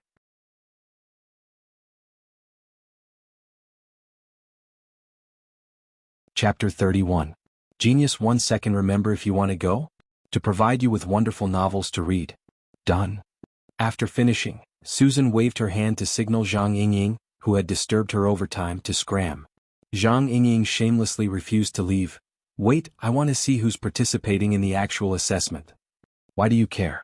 Doesn't your firm only show its strength during the awakening ceremony? Within the professional association, there were 3 stages of care for newcomers. Altogether, there were 3 stages: assessment, awakening ceremony, and professional designation. Among them, the assessment was the most formalistic. To truly influence the newcomers and form cliques, they had to wait until the last 2 stages. Zhang Yingying giggled and replied, "We're very optimistic about this newcomer." You say that every time. Susan frowned. Yingying, is it interesting to ponder over newcomers every day? Moreover, they're all non-combatants. Their awakening is a bit easier, and your family's Empress Wu is indeed a specialist. She's guided quite a few people over the years and earned a lot of wealth. But, in our circle, this is the most important. A fat fist lightly pounded on the sensing area, emitting a muffled sound. Too much wealth attracts thieves. A tall tree attracts the wind. The richer you are, the more people will think about you. Look, 70% of the people in the hidden indigo firm are non-combatants. How can you guarantee your safety? You should know that not everyone inside and outside the association is willing to chat and talk business with you. Zhang Yingying's eyebrows jumped. Humph, that group of jealous people. They didn't even think about it. From Wu Jiaoyi to Her Majesty, it's only been a few years. Ha, my dear Susan, I know you're doing this for my own good. She revealed a smile as she spoke, wanting to hug Susan's fat face and give her a sweet kiss. Susan unhappily pushed her away. Little girl, are you pretending to be stupid or are you really stupid? I remember you used to be quite opinionated. How come you've completely become a yes man for Your Majesty these past 2 years? I still remember that for 2 years in a row, you haven't made any progress. Is your white rainbow blunt? Seeing that Susan was really angry, Zhang Yingying's smile faded a bit. She shrugged. I just agree with what the boss said. Even if a person has a heavy fist that can smash the world, it has no effect on the continuation of the existence of society. When he smashes the world, it is equivalent to erasing his essence. In the end, what governs society is still the resources and production that sustain its existence. Abstractly speaking, it is the economy and its various advanced forms. If we use our abilities on this, the efficiency will be even higher. Susan rolled her eyes. I think you've been brainwashed by Her Majesty Empress Wu. Strong fists can also suppress others and obtain everything. Zhang Yingying crossed her arms in front of her chest. We can do it in an easier and more perfect way. Susan punched the sensor again. You can't turn these things into fists. A fist that completely belonged to him. That way, others will be able to easily obtain everything by suppressing you. Who said that? The truth will prove everything. The puffy-eyed man and the almond-eyed man confronted each other, neither giving way to the other. When the message popped up on their wristbands at the same time, they snorted and lowered their heads. The priority notification flashed on the screen. Emergency meeting? All the awakened who are currently in Xia City need to participate? All virtual forms are rejected? It feels like a Hongmen banquet. Screw you. But it's a bad omen. I feel like it's not bad to be able to attend 50%. At most 50%. Zhang Yingying and Susan reached a common understanding in the time it took to exchange a few words. Then they pressed confirm at the same time. Susan shook her head. She no longer paid attention to the half-finished work. She raised her fat body and prepared to turn off her phone and leave. Hey, I still need to see the reply. See my ass. That kid probably forgot. Come. I'll take a ride in your car. He's clearly very impatient. Forget it. Let's go to the meeting first. I'll say this first. If you crush my car, you'll play with me in the wilderness for at least 10 days and 10 nights. I'll crush you for 10 days and 10 nights. The two laughed and laughed as they walked. They left their dispute in the completely empty research institute. Zhang Yingying was still considering whether or not she should give Luonan a call when she started the sports car. But she had second thoughts. That kid was sensitive and paranoid. Pressing him too hard wouldn't be good. So she put the matter aside for now. The sports car drove out of the main entrance of the research institute. It just so happened that it brushed past a powerful and luxurious Titan. Titan was the world's #1 hardcore car. And the most top-end version, Sky's Fury, was simply a floating tank. It was majestic and awe-inspiring. Lian Yu was sitting alone in the spacious back seat of the car at this time. Even if she lifted up the armrests and the foot pedals, she would still feel empty. It was just like her indescribably restless mood at this moment. Why did she agree to Li Xueqing's request to sit in his car back to school? Her current situation was completely different from what she had imagined. Li Xueqing's usual clingy temperament was completely different. He sat in the front by himself. He didn't talk to her at all during the ride. Instead, he made a few calls in a row. She didn't know what he was up to. Lian Yu had an ominous premonition, but she didn't want to think too deeply about it. She could only force herself to calm down and take out her makeup. A voice suddenly leapt into her ear while she was in a daze. It's been a while since I've seen the school's locker room. Especially the men's locker room. Suddenly hearing these words, Lian Yu's hand trembled and the makeup mirror fell to her feet. She bent down to pick it up. At this time the spacious front seat turned around. The usually thin Li Xueqing sat on it. At first glance he looked like a teenager that hadn't grown up. Lian Yu forced a smile and reached out to pick up the makeup mirror. But Li Xueqing, who was in front of her, also bent down as if to help. He grabbed Lian Yu's hand. Jiayu, I'm sorry. I've disappointed you today. Disappointed your mother. What qualifications do you have to say that? Li Xueqing's surprisingly gentle voice didn't resonate with Lian Yu at all. Instead, it made her hair stand on end. Thinking that she was actually being fantasized about by such a guy, she almost slapped him. But as soon as she struggled, she saw Li Xueqing's gloomy and green face. It was like ice water was poured over her head. The virtual fire that had just been ignited was instantly extinguished. She could only speak as gently as possible. Xueqing, calm down first. I'm very calm. On the way here, I've already prepared a gift for you. Although it's not that pleasing to the eye. As he spoke, the projector had already projected a bustling stream of people to the empty space to the left of the two of them. It was just as Li Xueqing had said before. This was a school changing room. The people coming and going were all young students. Lian Yu noticed that the projection was displayed from a first-person perspective. It was like some immersive game. The controlled character even took the initiative to reveal the tools in their hands. A taser gun. A needle-less syringe. And in front of the character was a barely familiar figure. He was standing in front of a locker, changing clothes. That was Luonan. Lian Yu's voice trembled unconsciously. What do you want to do? Li Xueqing gently kneaded Lian Yu's palms. He laughed in a low voice. I heard that he was the only one who passed the urine test in our group. He's like a white lotus. I'm afraid that the brothers won't accept this result.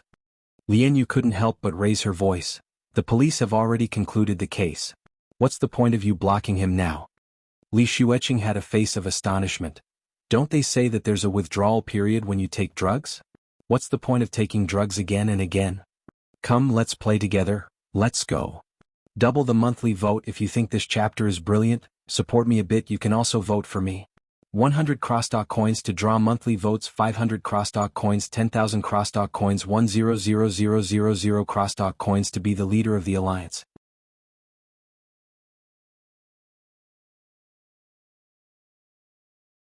Chapter 32. A Genius in 1 Second. Remember love? Speak, net, providing you with wonderful novels to read.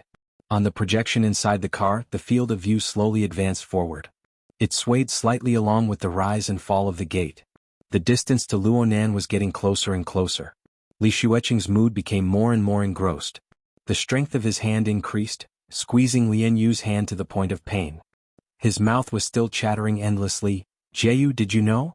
I've loved playing these kinds of real-life games since I was young. What virtual reality? Immersion? Compared to this, they're really weak. This is a real game that you've single-handedly controlled. In this place, there is absolutely no such thing as within 3 steps. The enemy is the enemy of a country. No matter how amazing the target is, he can only touch my puppet at most. He can't touch the incorporeal threads woven by money. He can't even touch me. Look at their helpless and irritated expressions all the way to their complete failure and collapse. There's nothing more interesting than this. Lian Yu's legs were already trembling unconsciously. The current Li Xueqing looked far too unfamiliar. Although this fellow was petty in the past, he was still quite careful with his face. He absolutely wouldn't have this sort of heartfelt monologue. He was clearly rolling in the mud, yet he still had an intoxicated expression. His entire person was already twisted. It seemed that the humiliation of being scared unconscious by Luonan yesterday had stimulated him into a madman. Lian Yu was fully aware that there was simply no way to communicate with a madman. But the problem was that Li Xueqing had an incomparably expectant expression, waiting for her response. She slightly moved the corner of her lips. She thought for a long time before squeezing out a few words. Wouldn't it cause too much of a commotion if we fight here? If everyone sees him being attacked, then his withdrawal period. Li Xueqing's expression became gentle again. He gently caressed the back of Lian Yu's hand. Jianghu, you're worrying too much. I'm not that stupid. Right now we're just feeling the atmosphere. A good game's plot must be solid. It can't be simple and crude. Come, let's watch together. As he spoke, Li Xueqing's hand exerted a bit more strength. Lian Yu didn't react at first, but her hand was pulled again. Only now did she wake up. After a bit of hesitation, she slightly lifted her butt to get up. The next moment, Li Xueqing, who was already impatient, forcefully pulled her into his embrace. Lian Yu let out a low cry, and was already embraced by Li Xueqing. Fortunately, the madman's main focus was not on this. After a deep embrace, he rested his chin on her shoulder and pressed his face against hers, maintaining an intimate position as he continued to observe the game. Since the two of them were now at the same angle, the car's AI very humanely expanded the projection range. With the support of the first-person perspective and the immersion function of the contact lenses, it was almost the same as being there in person. The recording and playback equipment faithfully restored the original sound environment in the changing room, and the buzzing sound waves made Lianyu even more upset. Acumen College started from the 7th grade and implemented the Western style of rotating classes. There were no fixed classrooms. The students were like wild chickens, gathering and dispersing from time to time. Among the few crowded areas, the locker room was probably the noisiest. Every morning before class, hundreds and thousands of people would enter and leave the school. Countless rumors and gossips were like the buzzing of flies that would never stop. All of Luonan's classmates were in the vicinity of his locker. But this group of people came and went, and not a single person greeted Luonan. An invisible person. Li Xueqing observed Luonan's movements with the attitude of controlling everything. He laughed happily, "You'll become famous soon." Just as he said before, Li Xueqing wouldn't go as far as to electrocute and inject Luonan in public. This didn't meet his expectations. He needed to properly deal with this fellow. There was more than one person who acted as Li Xueqing's puppet thug. As the son of a wealthy family with a wide network of friends, Li Xueqing was able to mobilize considerable power by disregarding the cost. Luonan finished changing his clothes and left with his old clothes. He was probably going to send them to the laundry room. Just as he moved, there were 4 or 5 people in the surrounding chaotic stream of people who followed him one after another. The upper left corner of the projection was like the mini-map of a classic game. The structural diagram of the nearby rooms was brought out. Li Xueqing was brimming with interest as he chose the location and method. "What do you think? Should I shove his face into the urinal? Or should I stab his butt with the shower head? Or should I shove him into the tumbling bucket?" Lianyu's face was cold. She didn't say anything. Luonan's life or death had nothing to do with her. But she had inexplicably sunk into this storm. Not only would she be taken advantage of, she might even face Xie Juanping's wrath afterwards. It wasn't worth it no matter what. The carrier of the first-person view sped up as well. The image shook more and more violently, and Li Xueqing's breathing grew more and more hurried. Luonan turned the corner and a few of his puppet thugs turned as well. The first-person view received a report of the surrounding environment. The stream of people ahead was gradually thinning. It was the best time to make a move. "Then I'll choose option A. The urinal? No, I want a big one." Li Xueqing cackled strangely. He impatiently ordered the first-person view to hurry over to the scene as soon as possible.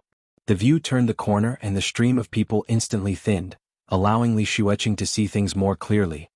His puppets had already gathered together and were swarming into a washroom. Li Xueqing was a bit dissatisfied. "I'll deduct money when I get back. Can't these coarse brothers act a bit more naturally?" An urgent voice transmitted through the communicator before his voice even fell. That fellow jumped out the window and ran. Olds's feet slipped when he was chasing. "He's stuck at the window. We have people outside. We've blocked him. Holy crap." The situation became chaotic beyond control in the blink of an eye. Li Xueqing's expression was stiff at first, but he couldn't restrain his smile in the next moment. "Yeah, right. If it wasn't this troublesome fellow, then what would be the point? See, this plot would be interesting, wouldn't it?" He actually wasn't in a rush or impatient. He ordered the first-person view to walk out of the changing room building and chase in the direction indicated by the communicator. Li Xueqing was also a fellow who was good at spending money. The campus gangsters he hired were experts in the art of blocking people. Even though he didn't know how Luonan discovered that something was wrong, a group of big and tall youths still managed to block Luonan in a shadowy corner behind the building after 2 minutes of chasing. By the time Li Xueqing got close, the situation was already nearing its end. The campus gangsters wielding soft rods, knives, stun guns and other light weapons had fallen to the ground. But they were able to forcefully stab Luonan's ribs with electric sparks. Luonan convulsed as he bent over. Li Xueqing clapped his hands in laughter as he watched. But in the next moment he saw Luonan, who was about to be submerged in the stream of people, raise his head inexplicably. His gaze actually stared straight at Li Xueqing's position. It was as if Luonan was looking at Li Xueqing from a distance. Before Li Xueqing could come back to his senses, a deafening roar rang out behind his first-person view ear. It was the same as exploding next to Li Xueqing's ear. "What the hell are you guys doing?" His body trembled and his first-person view field of vision instantly transformed into a rapidly magnified lawn. Then it became a field of pitch-black darkness. Monthly votes counted in double. If you feel that this chapter was brilliantly written, support me a bit. You can also vote for me. 100 crosstalk monthly votes, 500 crosstalk monthly votes, 10,000 crosstalk monthly votes, 100,000 crosstalk monthly votes to be the leader of the alliance.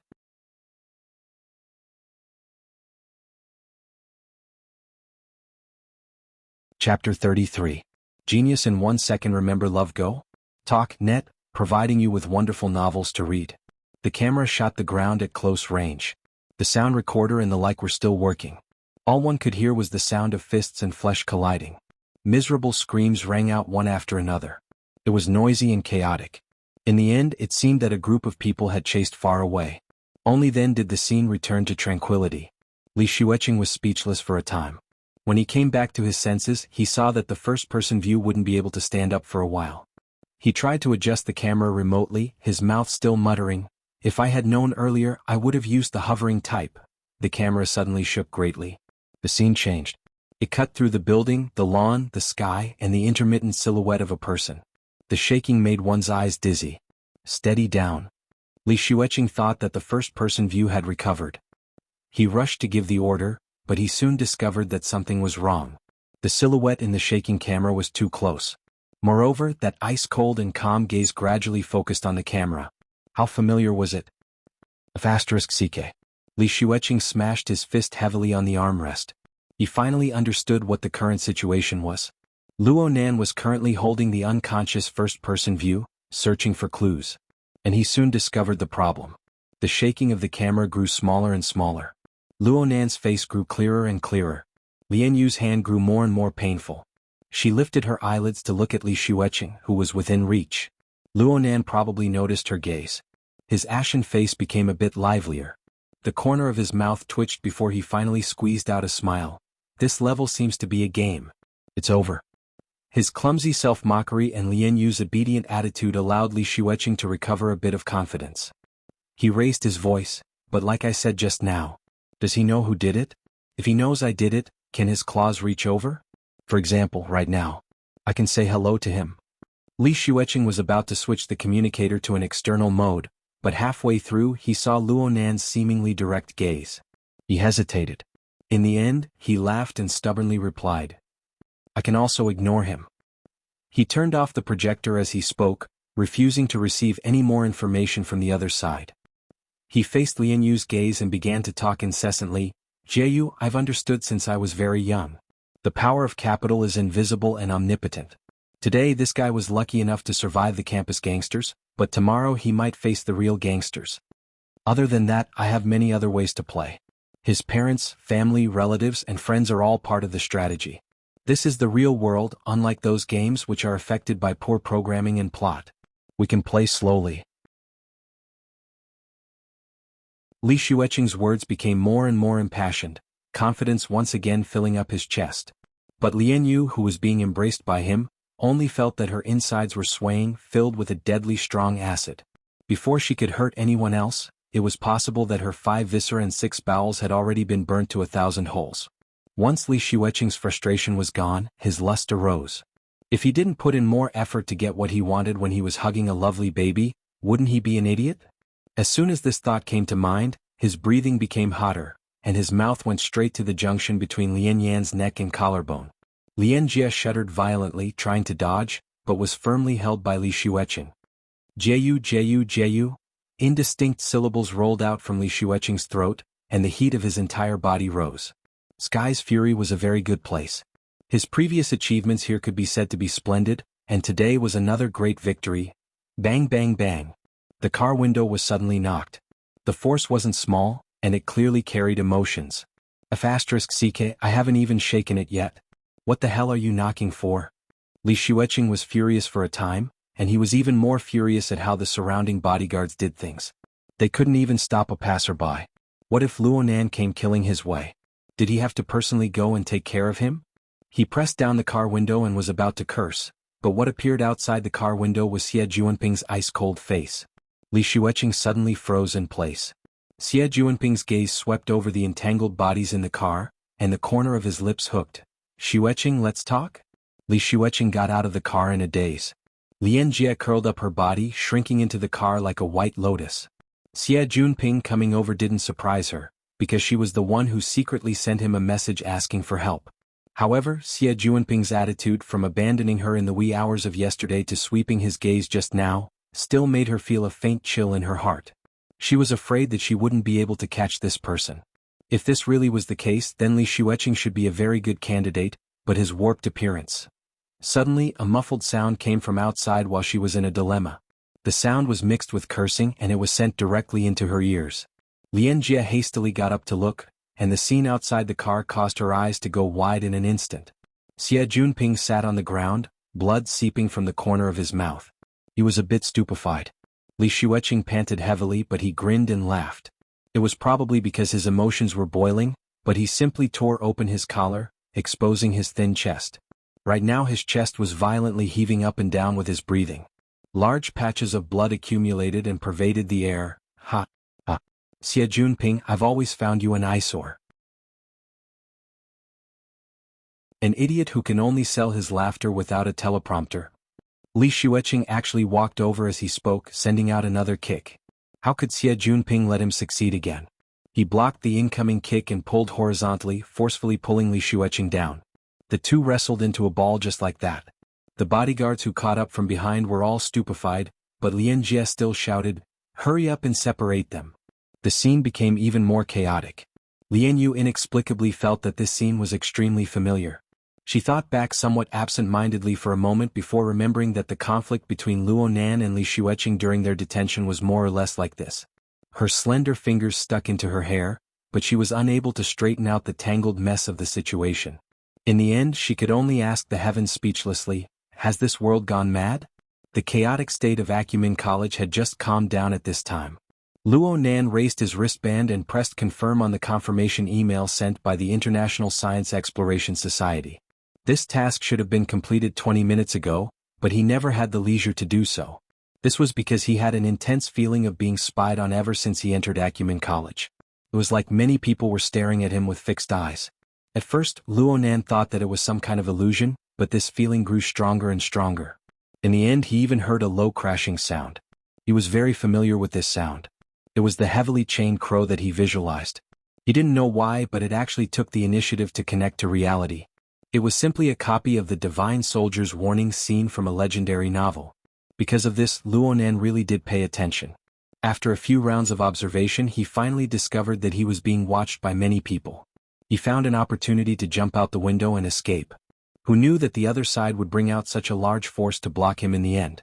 If it wasn't for a warm-hearted person who saw injustice and came to help, who knew how things would have ended today? Oh, why hasn't the warm-hearted person returned yet? The situation was far too chaotic at the time. Luo Nan only remembered that the person who came was tall and sturdy. He swept over like a gust of wind, chasing the group of campus hooligans everywhere. He ran and then he disappeared without a trace. Acumen College was a place where geniuses came forth in large numbers. Luo Nan shook his head. He saw that there weren't many onlookers in the surroundings, but he took advantage of the fact that his senses were still present to enter the visualization state. It was getting easier and easier for him to enter the fixed space right now. He saw that the heavily chained crow was exceptionally active in the center of the space of nothingness. It coiled and coiled inside and outside the visualization diagram. However, what drew the most attention was the ball of weak, dark red light at the front end of the chain. Within the light, twisted lines formed an abstract symbol. It made Luo Nan feel quite familiar. The dark red luster became the best hint. Luo Nan remembered a few seconds later. Wasn't this the outline of the burning wraith's main body when it stirred up the sea of spores on the warship?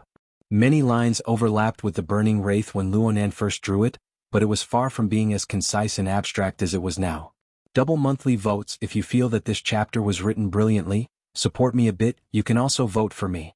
100 crosstalk monthly votes, 500 crosstalk monthly votes, 10,000 crosstalk monthly votes, 100,000 crosstalk monthly votes to be the Alliance Master.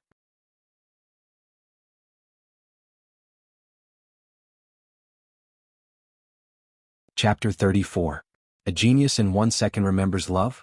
Speak, Net, providing you with wonderful novels to read. The soft and distant sound of an electronic clock rang out. It was 8 o'clock in the morning. The busy and inefficient daytime had once again opened its curtains. Luonan waited for a long time for the warm-hearted person to not arrive. He saw that the few thugs who had been knocked down had more or less recovered. He didn't want to clean up this mess, so he simply turned around and left. He didn't ask who was targeting him in the end. On one hand, he didn't believe that these thugs truly understood the inside story. On the other hand, he looked at the needleless syringe that had fallen to the ground and the special solution inside. He had a rough guess. Luonan sat in the classroom. He didn't listen to a single word of the teacher's lecture in class. The notebook in front of him was spread open. It was an abstract symbol drawn with a fluorescent pen. He utilized the color adjustment function to turn the lines into a dark red color. There was practically no difference from what was displayed in the fixed space. Luonan stared at the symbol on the notebook. It naturally corresponded with the burning wraith. This symbol was very marvelous. When Luonan tried to use it as the core to restore the burning wraith's concrete image, he inexplicably felt that any stroke would be superfluous. These dozen or so lines intertwined and coiled. They already contained all of the burning wraith's special characteristics. They were packed to the brim. There was simply no way to start. Luonan held the pen in his hand, but he didn't. He held it in until his heart was uncomfortable. He simply stopped demanding perfection. He casually sketched the lines. His mind was pondering the reason for the appearance of the abstract symbol. The burning wraith had been besieged and exterminated on the warship. This was a matter without a doubt. But the symbol that had appeared on the chains of his own visualization was real. Luonan thought over and over again. There was only one reason. The heavily chained crow had once analyzed the mysteries of the burning wraith's core layer when it was controlling the burning wraith. Even though the burning wraith had been exterminated, its core characteristics still left traces on the chains. It possessed a certain function. Then, the warning of the crisis this morning wasn't from the heavily chained crow. It was from this symbol that originated from the burning wraith. This was because the burning wraith was extremely sensitive to fear, ruthlessness, and other negative emotions. It was able to borrow these emotions for its own use. It was precisely because of its specialization. Luonan also felt that the existence of the symbol was a bit stronger than it was in the beginning after the clash just now. Its strength seemed to be continuously recovering. Could it be that the burning wraith could rely on the symbol to resurrect? Luonan's mind stirred slightly. If this was true, then it couldn't be any better. The battle prowess of the burning wraith had already been completely revealed on the warship. If he had such a protector, why would he need to fear those campus thugs? Even if he went back to the professional association, he would have one more trump card and it would be much easier. Was there any way to speed up the recovery of the burning wraith? Luonan suddenly felt that the tip of his pen was a bit rough. He looked at the notebook once more and saw that the perfectly fine abstract symbol had already been drawn into a nondescript state. Just like the burning wraith, the comparison was completely wrong. However, he seemed to be able to continue drawing. Luonan's interest was instantly piqued by Luonan's inexplicable inspiration. Luonan did subtraction most of the time when he drew. All of the structure, lines, and shading arrangements were simplified. All this was done for the sake of highlighting the most core characteristics of the material. In his memory, the only time he did addition was when he achieved the breakthrough of "My Heart's a Prison." At that time he only had an abstract concept, but he didn't have the corresponding image. It was precisely through his continuous sprinkling of inspiration and filling in the details that he built a temporary grand structure, from which he extracted the heavily chained crow. The current situation was a bit similar to yesterday's. He didn't have that much inspiration, but as long as he had a clear general direction, the relevant details and clues were still quite considerable. For example, the needleless syringe. For example, the taser gun. For example, those hoodlums. Luonan continued to look at the clumsy sketch, tinkering here and there. A certain image had been buried deep in the bottom of his heart, out of shape, but now it became more and more clear.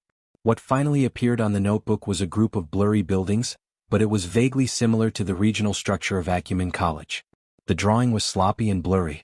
Anyone who looked at it would probably be baffled. They would just treat it as a clumsy and unfinished sketch. But Luonan knew that this drawing was already finished. It was already filled with all of his inspiration and known information. It also revealed the most important answer. In the core region where the abstract symbol was located, a silhouette of a person was formed in the end. It was a fellow who appeared fierce in appearance but was weak in heart. He used exaggerated body movements to conceal the fear in his heart. Also, Luonan stared fixedly at the drawing. A layer of fiery light seemed to flow above the dark red lines. He was illuminated by the fiery light and became a bit dazed. It was like the feeling of alienation between his mind and body before and after the out-of-body experience. But under this sort of state, the blurry information on the drawing suddenly became clear. The target was approximately 3 kilometers away. It was somewhere southwest of the campus. The corresponding building of the school was the medical department. Luonan was stupefied when the clear information scrambled to jump into his brain. Could it be that this was the technique of a psychic? It was simply like sleepwalking. He randomly pieced together all sorts of elements, but in the end he was able to obtain a relatively clear answer. But he didn't know how those true psychics worked. Oh, if it was the medical department, Luonan suddenly remembered that he had an appointment for a physical examination yesterday. The time. Fine, it was already past. However, the memories always appeared in a chain. Luonan remembered that when he logged onto the Secret Star forums yesterday, there was a netizen called Yuling who was also affected by the burning wraith. He said that he brought his wife along for a physical examination. Luonan didn't know if he found anything or not. Luonan really wanted to collect information related to the burning wraith. His flexible screen was broken, so he used his wristband to connect to the miniature projector on his desk. He connected to the external network and went to the Secret Star forums to look at the news. Luonan nearly didn't recognize the forum the moment he logged onto it. The entire forum was filled with a solemn and heavy gray color. There was no other color. The central interface turned into a dark black hole horizon, and the theme was, "The exploration has not ended, but the souls of heroes are not far away. Soul Concentration Memorial Post." Luonan was stupefied for a moment. He opened the post and the first thing he saw was an excerpt of news. The general idea was, a couple who lived in the R&D district had gone to the hospital for a checkup yesterday afternoon. Due to an argument, the wife was suspected to have a psychotic episode. She lost her mind and stabbed her husband to death. At the bottom there were thick, bold, black words, "Be alert. Be alert. Be alert. The influence of the nightmare event has far exceeded our expectations. Everyone must be on high alert and think of every possible way to find out the truth." Luonan stared at this news all the way until the end of class. The students dispersed and headed to the next class location. Luonan also stood up and walked out of the classroom. However, he didn't go in the direction of a classroom. Instead, he went in the direction of the medical department, which was 3 kilometers away.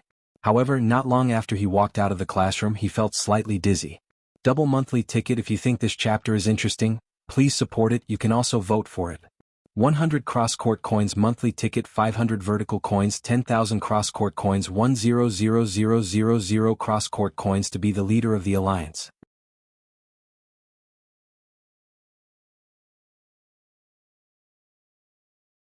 Chapter 35. A Genius in 1 Second Remembers Love? Speak, net, providing you with wonderful novels to read.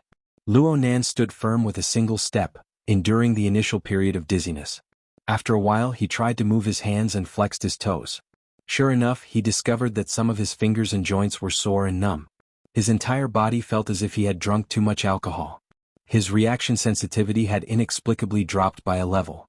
Moreover, the state of a spring of ideas and flashes of inspiration were no longer present. It was as if his brain was covered by a layer of membrane. He was drowsy and wanted to sleep. Luonan didn't panic. He just sighed, "It's still here." Since he was detained on the warship yesterday, he only came out in the wee hours of the morning. It was impossible for him to concoct drugs again. Well, with the state of his drug reserves, there was nothing he could do even if he went home. Therefore, the daily work of concocting drugs that he had painstakingly maintained for nearly 5 years had finally come to an end. The discomfort he felt just now mostly came from the abnormal activity of his nervous system. It could be considered a kind of drug withdrawal reaction. Luonan had been mentally prepared for this after the problem with his drug channel. He was also very vigilant when he accelerated his metabolism yesterday. He just didn't expect that this problem would only erupt now that the stage of tight defense and slow defense had already passed. Luonan swayed as he walked a few steps. He felt fine. He could barely hold on. But he didn't need to look in the mirror to know that his face was certainly terrible. Well, now he had a legitimate reason to go to the medical department. 20 minutes later, Luonan strolled slowly into the medical department. This was the medical department of Acumen College. It was also a rather famous general hospital in Xia City. It was open to the students of the college for free. But before entering, one must first make an appointment online and have their identity verified. Luo Nan's criteria for making an appointment with a doctor was very simple. He would choose the one with the longest queue. After making the appointment, he ignored the information on the appointment form and strolled around the medical department. It looked like he was wandering aimlessly, but his target senses were already extremely clear when he stepped into the main building of the medical department. It should be around 70 meters to the east. That was the inpatient department. Luo Nan could even feel that the target's heart was overflowing with resentment and fear as he got closer and closer. The target's heart was coiled and roasted in an extremely warped manner. There was also an unending stream of distracting emotions mixed in. It was like a barbecue steak that was endlessly sprinkled with seasoning. Why was he thinking this? Right when he was baffled by his own thoughts, his feet began to sway slightly. The shaking soon became violent. The doors and windows of the medical department creaked. Not again. Amidst the commotion, the patients, students, and professors of the medical department rushed out of the buildings like ants moving. In just a few minutes, they filled up the central courtyard. Love, Go, Small, Say, Neck. The hospital's emergency escape routes were also opened, ready to evacuate the critically ill patients at any time. But that was all an earthquake could do. The regular earthquake lasted for about half a minute, followed by 2 aftershocks and then silence. Curses could be heard from all over the courtyard. The seismic activity in Xia City over the past half-month had caused special public places like the hospital to be jittery at the slightest sound. Every time there was an earthquake, they had to evacuate the people according to the regulations, and only then would they start the treatment business. Going back and forth, they could be considered lucky that there were no medical accidents. Luo Nan walked a few steps within the bustling and chaotic stream of people before suddenly coming to a stop. This was because he sensed that his target, who had been in the inpatient department, was moving at high speed. A few seconds later, an electric sightseeing car drove out from the inpatient department on the east side. It passed through the pedestrian walkway, and there was a young man dressed in casual clothes on the car. There were also a few strong men who looked like bodyguards. Luo Nan's gaze locked onto the young man's face. He recognized this person, so it wasn't unexpected at all. Yes, it was Li Xueqing, who had been suffocated and fainted by Luo Nan's hypnosis technique yesterday. It looked like Li Xueqing's condition wasn't all that great. His face was bruised and swollen, and his expression was dispirited, but he was also extremely anxious. He chattered endlessly to the bodyguard next to him, and he even fiercely slapped the bodyguard's shoulder and back when he spoke intensely. He gave off the feeling that he was a first-rate neurotic. Li Xueqing, in this state, naturally couldn't see the great enemy within the stream of people on the side of the road. Instead, Luo Nan heard his own name from the few words that leaked out. Sure enough, was this person. Luo Nan cast his gaze over, but a sudden change occurred before he could think of what to do. A dark red glowing mist suddenly soared from Li Xueqing's body. It coiled and transformed within the interweaving shadows of the medical department building and the trees on the side of the road. In the end, it took the form of a demonic wraith with a human form. No one saw this scene except for Luo Nan. His pupils contracted slightly. He stood still on the spot, not moving an inch. There was probably no one who was more familiar with this thing than Luo Nan. The burning wraith. It was another burning wraith. So it turned out that there wasn't just one burning wraith. And the most inconceivable thing was that Luo Nan didn't feel astonishment, vigilance, nervousness, and the like in this instant. Instead, it was a feeling of hunger. A feeling of hunger that couldn't be suppressed. The planted grain was ripe. The cooked dish was done. It looked quite delicious. Come, let's eat to our heart's content. Crash. The heavily chained crow vibrated with a cry. Its sound was like a sharp needle that fiercely pierced into the space between Luo Nan's eyebrows. Luo Nan shivered fiercely. Whatever delicacy, whatever hunger, all shattered in an instant. On the contrary, this brand new burning wraith before his eyes radiated a scorching power from the mental plane. It came pouring down towards Luo Nan. This power was clearly filled with hunger and greed. The wraith flew and pounced down towards Luo Nan. Luo Nan still didn't move an inch. He was deep in thought. The intense instinct of greed that came from this burning wraith was declaring something to him. At the same time, he was stimulated by the rapidly approaching threat. The rattling of the chains resounded in his mind, layer upon layer. The power that came from the body-mind format accumulated endlessly through this form until it reached a certain upper limit. In the next moment, the boundary between reality and illusion was torn apart noiselessly. The heavily chained crow leaped out from the space between Luonan's eyebrows. It collided head-on with the pouncing burning wraith and struck inside in an instant. Buzz. A miserable shriek that only existed on the mental plane shone into reality for an instant. The hundreds of doctors, nurses, students, and patients all had a moment of absent-mindedness. But soon this fuzzy feeling disappeared without a trace. This was because the abstract symbol at the front of the heavily chained crow lit up with a lustrous radiance. The dark red radiance illuminated the originally dark interior of the burning wraith and released some sort of power. It transformed into a rapidly contracting whirlpool in an instant. The power of the whirlpool was extremely powerful. In the blink of an eye, this new understanding of the burning wraith no longer took shape. A large portion of its body was sucked into the abstract symbol by the whirlpool, increasing the brightness of the symbol. There was also a small portion that simply collapsed and dissipated in the void. The bodyguards' cries of alarm rang out from the electric sightseeing bus that just brushed past them at practically the same time. Li Xueqing, who had just been violently lashing out, suddenly fainted in the bus. He was unconscious. A small commotion appeared in the courtyard. Li Xueqing was hastily carried off the bus by the bodyguards and laid flat on the lawn to the side. His pupils were rolled back and he was foaming at the mouth. His face was ashen like a corpse. Luonan turned his eyes to see the life force that belonged to Li Xueqing. It was like the floodgates had been opened and a flood was released. A large amount of it leaked outwards. It transformed into wisps of light smoke on a level that the naked eye couldn't detect. It followed the collapsing burning wraith and was drawn into the void vortex. Luonan's eyebrows locked tightly. His mind stirred slightly and the heavily chained crow retracted. The dark red abstract symbol also retracted into the space between his eyebrows. The void vortex disappeared. The process of Li Xueqing's life force leaking out came to a screeching halt, but he had already sunk into a state of deep unconsciousness. Luonan stared at the unconscious Li Xueqing on the lawn with a grave expression. Victory was like crushing dry weeds and smashing rotten wood, but he didn't feel happy at all. Luonan shifted his gaze away from Li Xueqing's body after a moment. He turned towards the nearby crowd. Some people were watching curiously. Some people shot a glance and then completely ignored him. There were also doctors and nurses who rushed over. What couldn't happen in the hospital?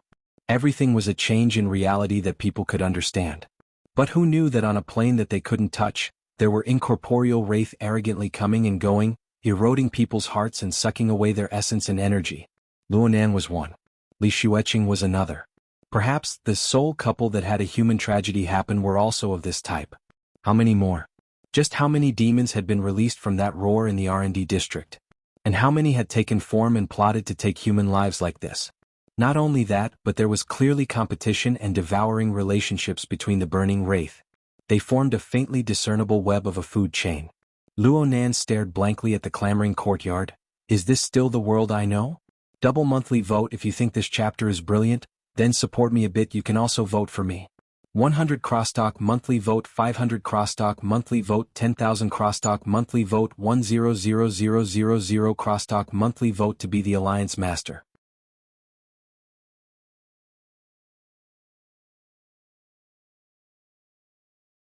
Chapter 36.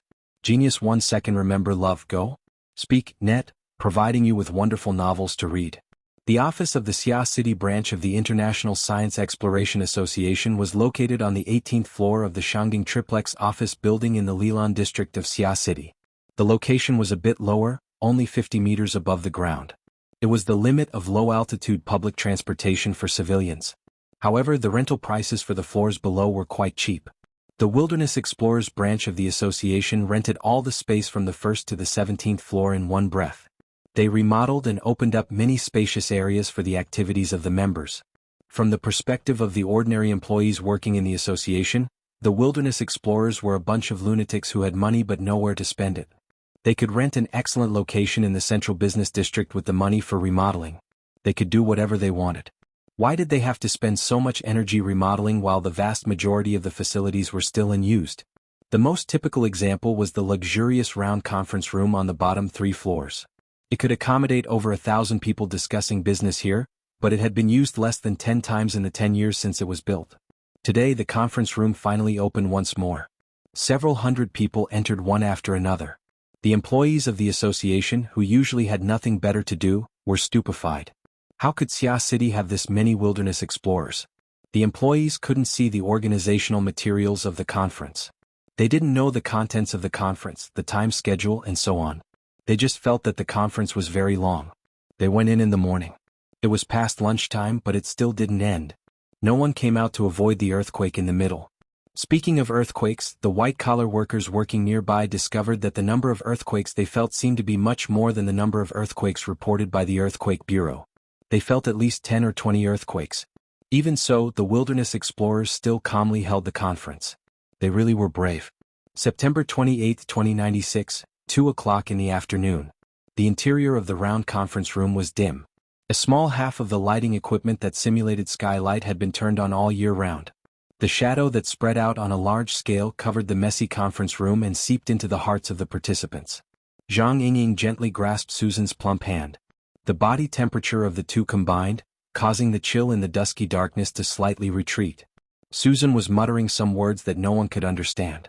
The injury on her shoulder was still faintly aching.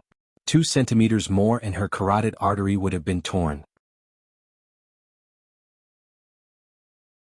Ouyang Qin, the president of the Xia City branch of the Wilderness Explorers Association, stood on the podium in the center of the conference room. He wore a well-ironed suit, a bow tie, and a pair of vintage glasses. He looked like a refined scholar. He looked around at the faintly discernible faces under the dim light and calmly said, "Now the identification is over." There were 429 people in the meeting, and 420 people participated in the final meeting. The 9 people who had been deducted had already become corpses. Some of their corpses could not even be found. The air in the conference room had frozen. I will be the one to report the relevant situation in this meeting. I have also invited Quantum Corporation's Xia City Area Executive Director, Mr. Hu Yuli, to give an in-depth explanation. At the side of the podium, Mr. Hu Yuli, who was also a powerful businessman, was pale. He tried his best to remain calm and nodded slightly to all sides. This was all he could do. Ouyang Qin adjusted the frame of his glasses and began his speech.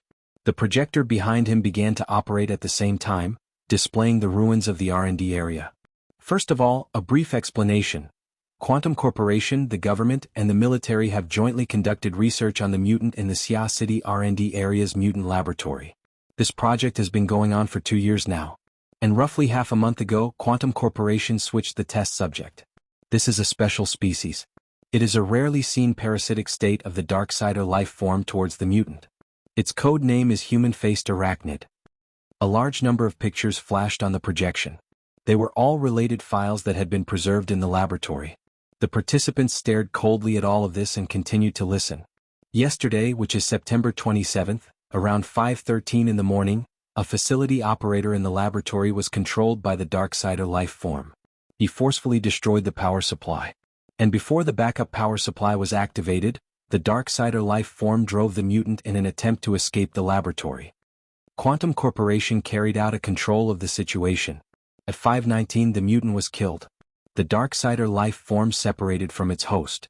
At 5:24 Quantum Corporation killed the Darksider life form. But before this, the Darksider life form used a method that we are still unable to understand to release some sort of a virus. Ouyang Qin paused and repeated his emphasis, virus. For now we can only say this. According to statistics, with Quantum Corporation's laboratory in the R&D area as the center, the virus has spread as far as 520 kilometers away. It has covered the entire metropolitan area of Xia City and all of the satellite cities. The center has a radius of 10 kilometers. That is the core area of the virus infection. The number of people infected is the greatest. Preliminary statistics show that over 70% of the infected are mainly laboratory personnel and some residents. Beyond 10 kilometers, the rate of infection rapidly drops. According to preliminary research statistics, the virus currently has 3 characteristics. First, outside of the core area, the rate of infection among the general populace isn't high. We have yet to discover a case. But for ability users it is very bad. The current rate is 9 out of 1,000. I believe that it should be related to the method of transmission. After all, ability users are far more sensitive than ordinary people. The atmosphere in the conference room became even more oppressive. This 9 out of 1,000 infection rate was calculated using human lives. Today's participants made up nearly half of the registered personnel. And in the identification just now, There were 4 infected people who caused the other 5 casualties. Second, there are many carriers. The rate of infection isn't high. In order to activate this virus, special conditions are needed. An intense change in mood, especially a negative mood, is the most obvious cause. According to Quantum Corporation's internal experiment report, the survival time of the virus in the human body is approximately between 8 to 18 hours. During this time, if the virus is maintained in a calm state, then it will be thoroughly annihilated. But if there is a negative mood, then the survival time will be greatly extended. Moreover, there is an extremely high probability of activation. The concrete data has yet to be determined. Third, everyone has seen it just now. The activated virus will absorb the energy of the host's blood and energy, transforming into a Darksider life form. And these Darksider life forms will devour each other, fuse, and continuously grow stronger. Every time they grow stronger, their form and power level will draw closer to their emitter. Ouyang Chen tossed aside the explanation of the situation and turned to look at Hu Yuli. His gaze was cold and clear behind his flat glasses. Therefore we must ask, is that human-faced arachnid truly dead? When these Darksider life forms absorb enough nutrients and devour and fuse, does this represent a new life for it? Does Quantum Corporation have any research that supports or touches upon this situation? Hu Yuli could only shake his head. The current research hasn't gone deep enough. We really don't understand. He had forcefully evaded Ouyang Chen's question, but it didn't mean that he had passed the test. Ouyang Chen's question was just the beginning. Soon, a voice came from within the conference room. What's the matter with the news of the stolen medicine? This is completely different from the rumors that you guys released before. Double monthly vote if you think this chapter is brilliant, then support me a bit. You can also vote for me. 100 crosstalk coins monthly vote, 500 crosstalk coins monthly vote, 10,000 crosstalk coins, 100000 crosstalk coins. Alliance Master.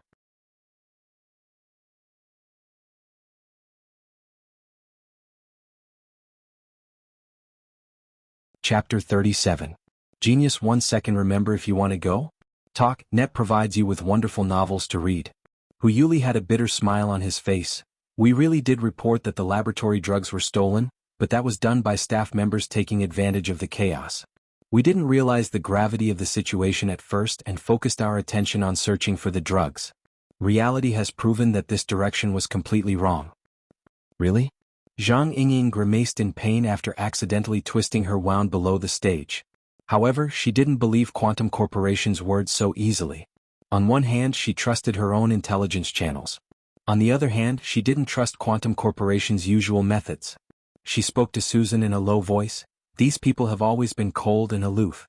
They rely on the fact that they have burners and the deep blue platform in their hands. They've always ignored us, but today they've kowtowed to the ground. Susan nodded and then shook her head. Let's see what the president says. Hu Yuli's explanation certainly wouldn't convince the crowd. The repeated doubts from below the stage made this big shot of business sweat. He was gradually overwhelmed. At this time, Ouyang Chen lightly slapped the stage. The sound wasn't loud, but it made the entire venue quickly quiet down. Everyone, since we don't believe in Quantum Corporation's explanation, then let's not waste time on it. If you want an answer, then go find it yourself. Since Quantum Corporation wishes for the society to intervene in this matter and help them deal with the spread of the virus, then they should display a corresponding sincerity. Of course. Hu Yuli didn't care what the request was. He would first agree to it. Ouyang Chen gazed below the stage and calmly said, the society's activities aren't compulsory. Organizing activities requires the approval of over half of the members. Then right now, I'll talk about the reasons for supporting the activities. It's very simple. According to reliable information, this human-faced arachnid was the first living experimental material that was transported out of that door. There weren't many people below the stage who reacted, door? Which door? On the other hand, Hu Yuli's pupils instantly dilated. His entire body rose up, but just as his butt left his seat, Ouyang Chen's cold gaze swept over him, extinguishing his sudden impulse. He also paralyzed in his seat, unable to get up again. It was also at this time that the attendees finally digested the most crucial information. Suddenly, a rumble exploded. Someone jumped up and asked in a loud voice, Ouyang, which door are you talking about? Ouyang Chen adjusted his glasses again. The origin of the mutants, the starting point of the new era. Thanks to Quantum Holdings, we can finally lock onto the door that we've always suspected but never confirmed. Where? We can confirm that it's in the south-central part of the Mariana Trench in the Pacific Ocean. The Society hopes that Quantum Holdings can provide specific coordinates and information. Of course, this will require further discussion with us. Now let's get back to business. Ouyang Chen's gaze swept across everyone's faces. Among those present there are martial artists, wizards with bloodlines, priests and monks. In this new era we are all awakened ones. In the past 50 years, our strength has been growing, and our abilities have become stronger. This is partly due to our own efforts, but there is also that inexplicable X factor. Why is it that after 2059, the limits of power that were originally insurmountable were suddenly lifted? Why is there such a huge gap between us and normal people? Why are the legendary abilities appearing one by one in our bodies? What have we paid? What did you gain? Was there an equal sign between effort and gain? Are we truly in control of our own destiny, or is there some unknown God controlling everything? We thirst to know this secret. We've always been searching for its source, but we've never been able to find an answer. And now, the path that seemed to have been severed has suddenly been swept clean of obstacles. It's laid out before us once again. I don't want to miss this opportunity. I believe that everyone is the same. A rumbling noise rang through the venue, but Ouyang Chen's words remained flat and calm. Originally, I set the code name for this society's activity as breaking the net. The invisible devil has woven a large net in an attempt to prey in this metropolis. We need to sever it. But now, I want to call it this signpost. We found nothing in the past few decades of exploration. Until the appearance of formatting theory, which opened the first page of humanity's pursuit of individual evolution. This is the theory of an ordinary person. We, as awakened ones, have fallen behind. It's inevitable that we'll be a bit embarrassed. Love go little say netku as awakened ones we need to speed up our pace. We should naturally be the guides. We need to seize every opportunity to bravely explore. We need to tell others what the road ahead is like. We need to tell them where humanity should go. The signpost is with us. The glory will forever be in our hands. The sound of the trolley arriving woke Luonan up. Once the withdrawal reaction was activated, it wouldn't be easy to get over it. Luonan's class schedule was damned. There was also the heaven and earth great shift type of curriculum arrangement. Luonan switched classrooms for his 5 major courses in a single day. He crossed 4 teaching buildings and traveled back and forth between the northern and southern campuses. He didn't feel it before when his body was in a good state. But after running today, Luonan was already in a daze. He sat on the school trolley and entered a half-asleep state in a daze.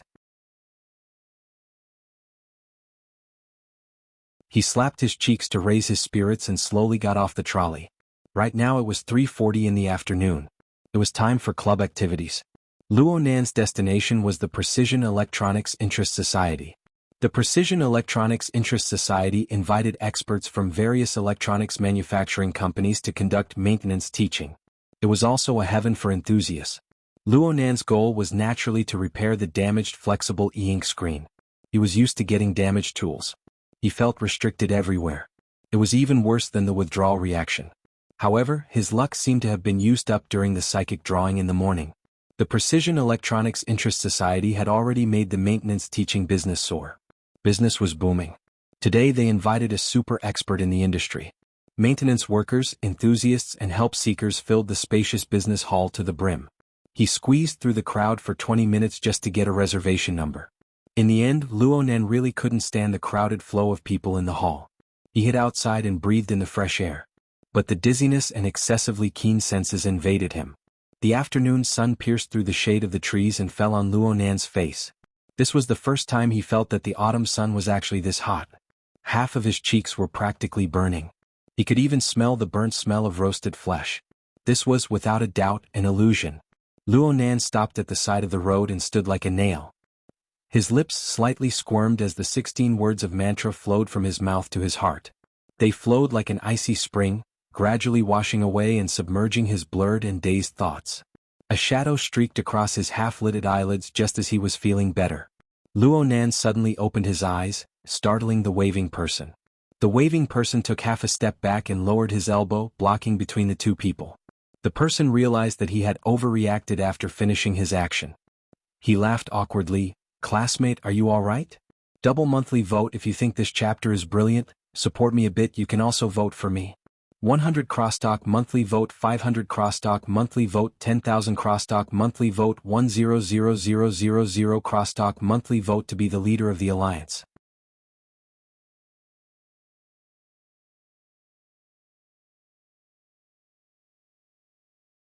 Chapter 38. A Genius in a Second. Remember love? This is the web that provides you with wonderful novels to read. Actually, Luonan's vision was blurry for 2 seconds after he lifted his eyelids. When he completely recovered, he saw a wall. The person in front of him was tall and strong. He was taller than Luonan by a full head. His back just happened to block the sunlight, causing his entire face to be hidden in the shadows. It was a bit frightening to suddenly see him. Looking at him from a different angle, this person's muscular body was supported by a rather simple and honest face. He also had the youthfulness of a student. Not even a few strands of hair grew on his face. The way he laughed with his mouth wide open was quite likable.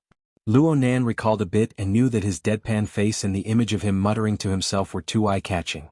This person waved his hand to probe him. It was indeed out of good intentions. He responded with a smile, "It's nothing. I was just a bit distracted." Distracted? The person immediately revealed a Shanghai smile that said, "You may be stubborn, but we're both men. I understand." He then introduced himself, "It's good that you're fine. I'm Shuelei.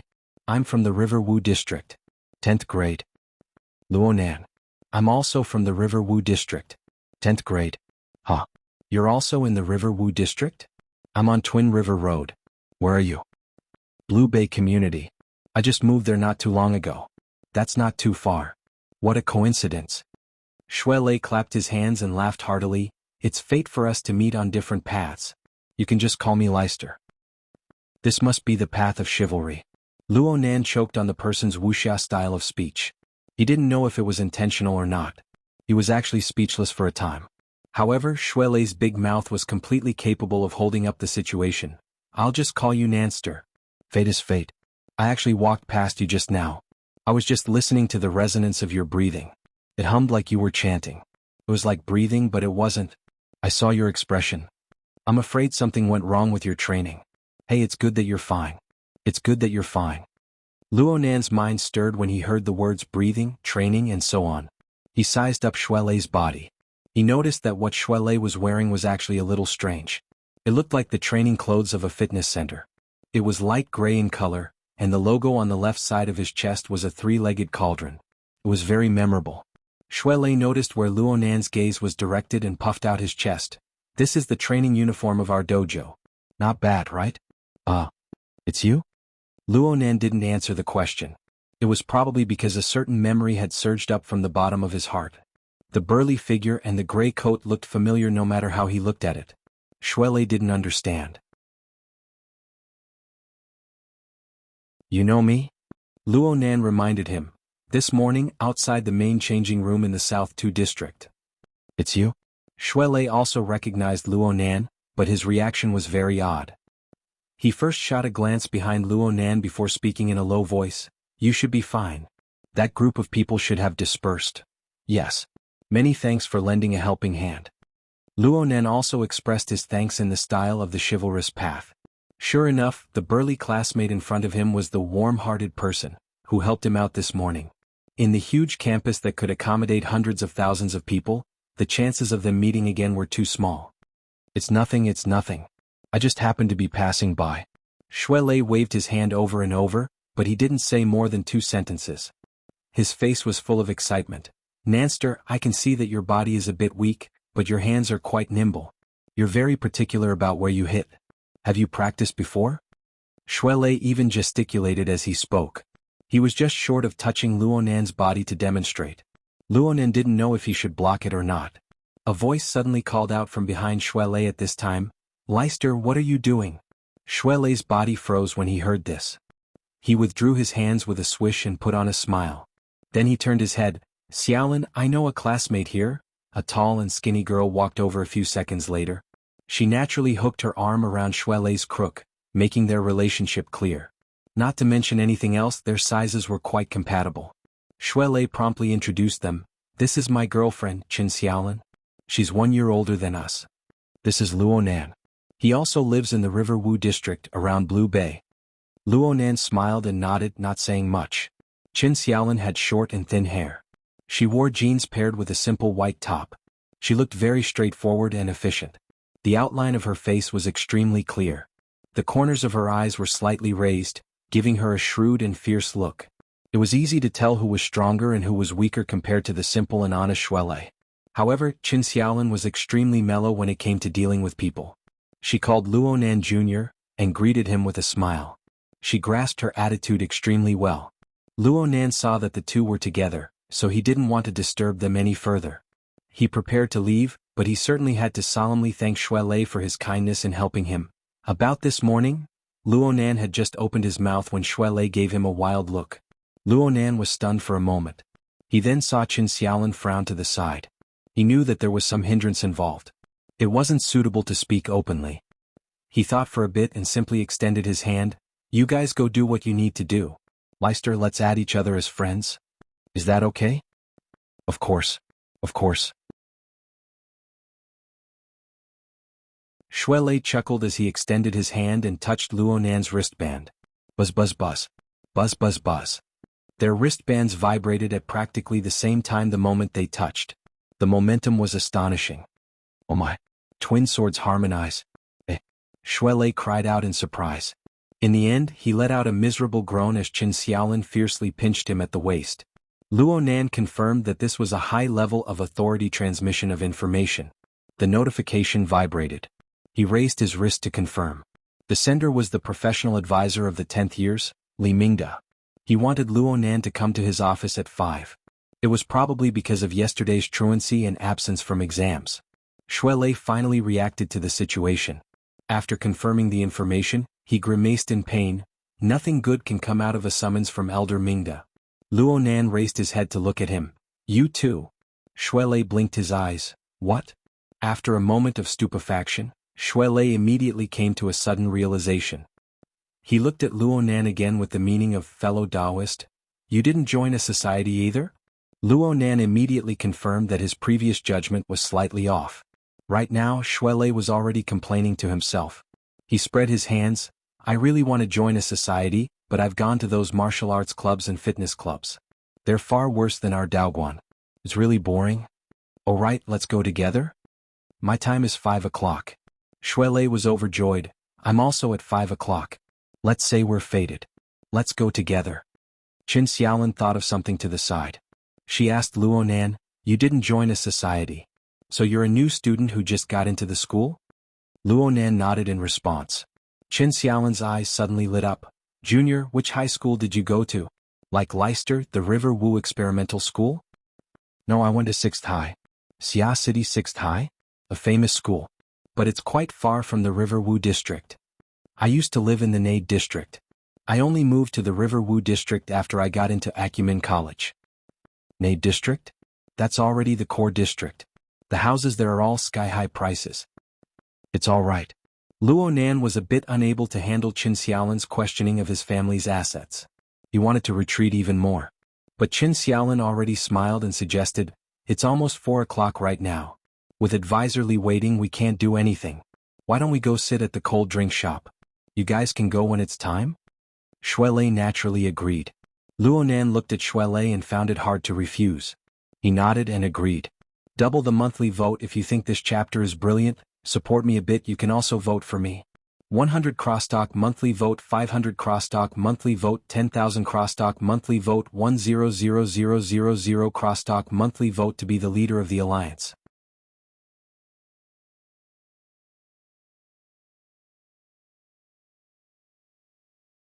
Chapter 39. Genius 1 second. Remember, if you want to go? Show.net provides you with wonderful novels to read. There was a campus shopping mall nearby, and the leisure area inside was famous for its snacks and cold drinks. Classes had already ended, but it was still club activity time, so there were relatively fewer people. At least, it was not as crowded as the Precision Electronics Interest Club. Luonan was still in the uncomfortable withdrawal period right now. He would avoid cold drinks and other stimulating foods if he could. However, he understood that Qin Xiaolin didn't invite him to sit down for a chat just to enjoy her delicious food.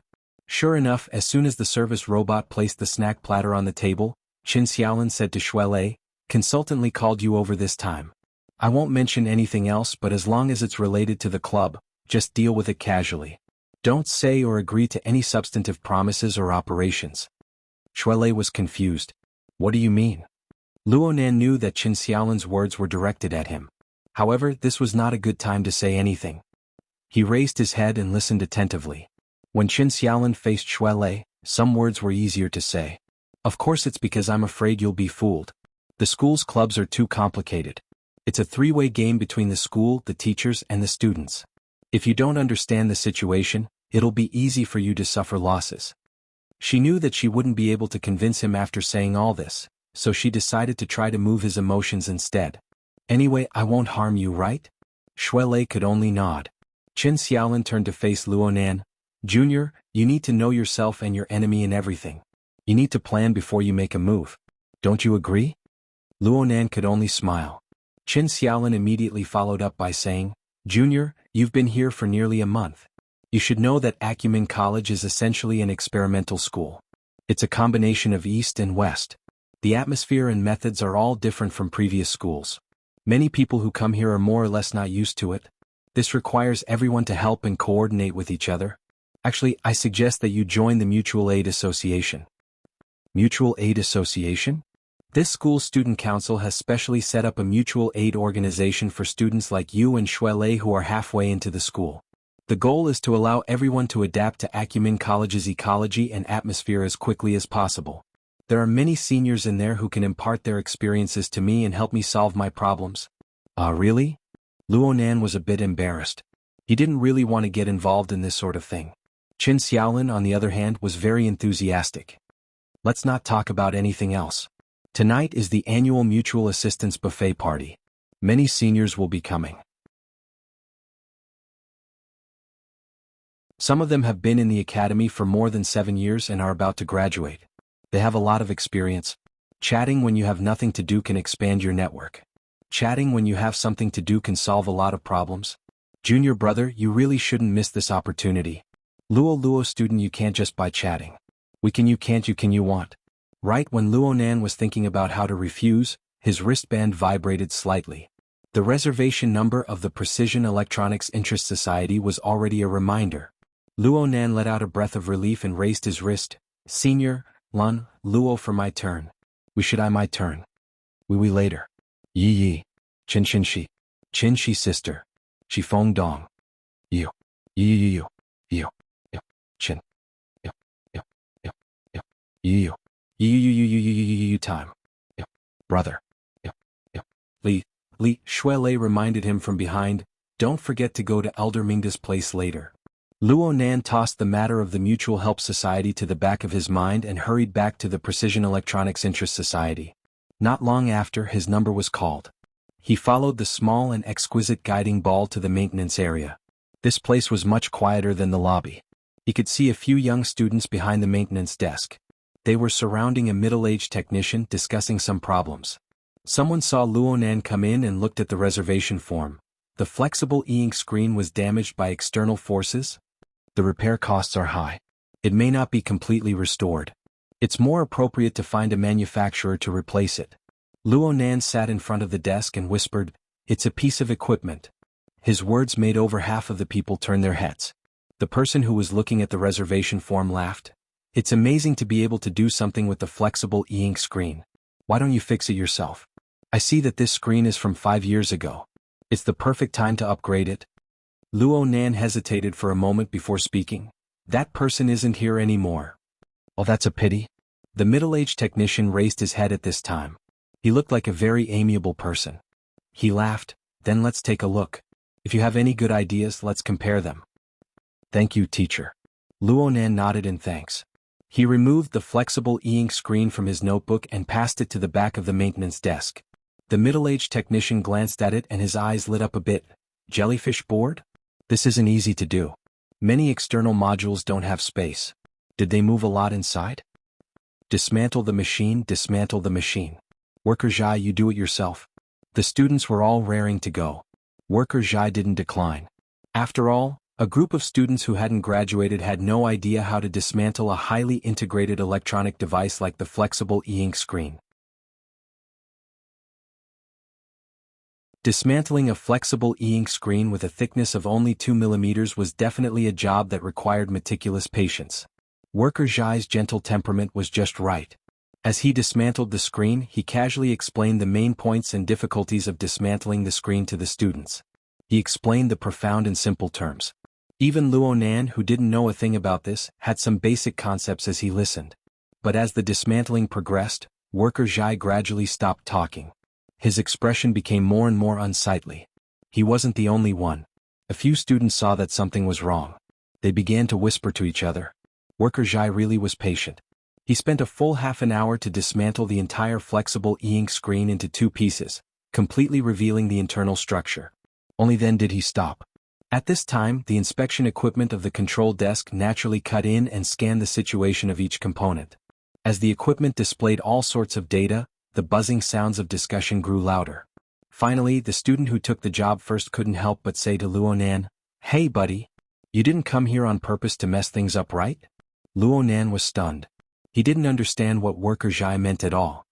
"This jellyfish screen of yours hasn't moved a lot." "It hasn't moved at all?" "Fine, you added a battery module, but the processor, the storage module, the signal transceiver module, and the sensor are all missing. Do you normally use this board as a mirror?" "Impossible." Even though Luo Nan was a noob in electronics, he knew that the flexible screen was purely for decoration without a processor and storage module. It couldn't even be used as a mirror. Of course this was impossible. He had been using it just fine yesterday. All sorts of software applications were unhindered. He had even drawn 2 sketches. How could it be for decoration? The problem was there was a group of students in front of him. There was also a technical expert like Worker Zhai. Was there a need to lie to him? And the results on the inspection equipment were crystal clear. There was no falsehood whatsoever. Luo Nan was truly at a loss when faced with a dozen unfriendly gazes. "You guys make way." Worker Zhai, who had been silent all this time, suddenly indicated to the students blocking the control desk to make way. He waited for the people in front of the control desk to clear out. Then he controlled the mechanical arm and carefully operated behind the open jellyfish screen. Several seconds later, a long thread like a spider's web was slowly pulled out from the twisting circuit. It swayed slightly with the breathing of the surrounding people.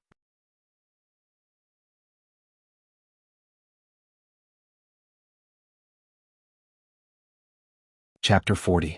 Genius 1 second. Remember if you want to go? Show.net provides you with wonderful novels to read.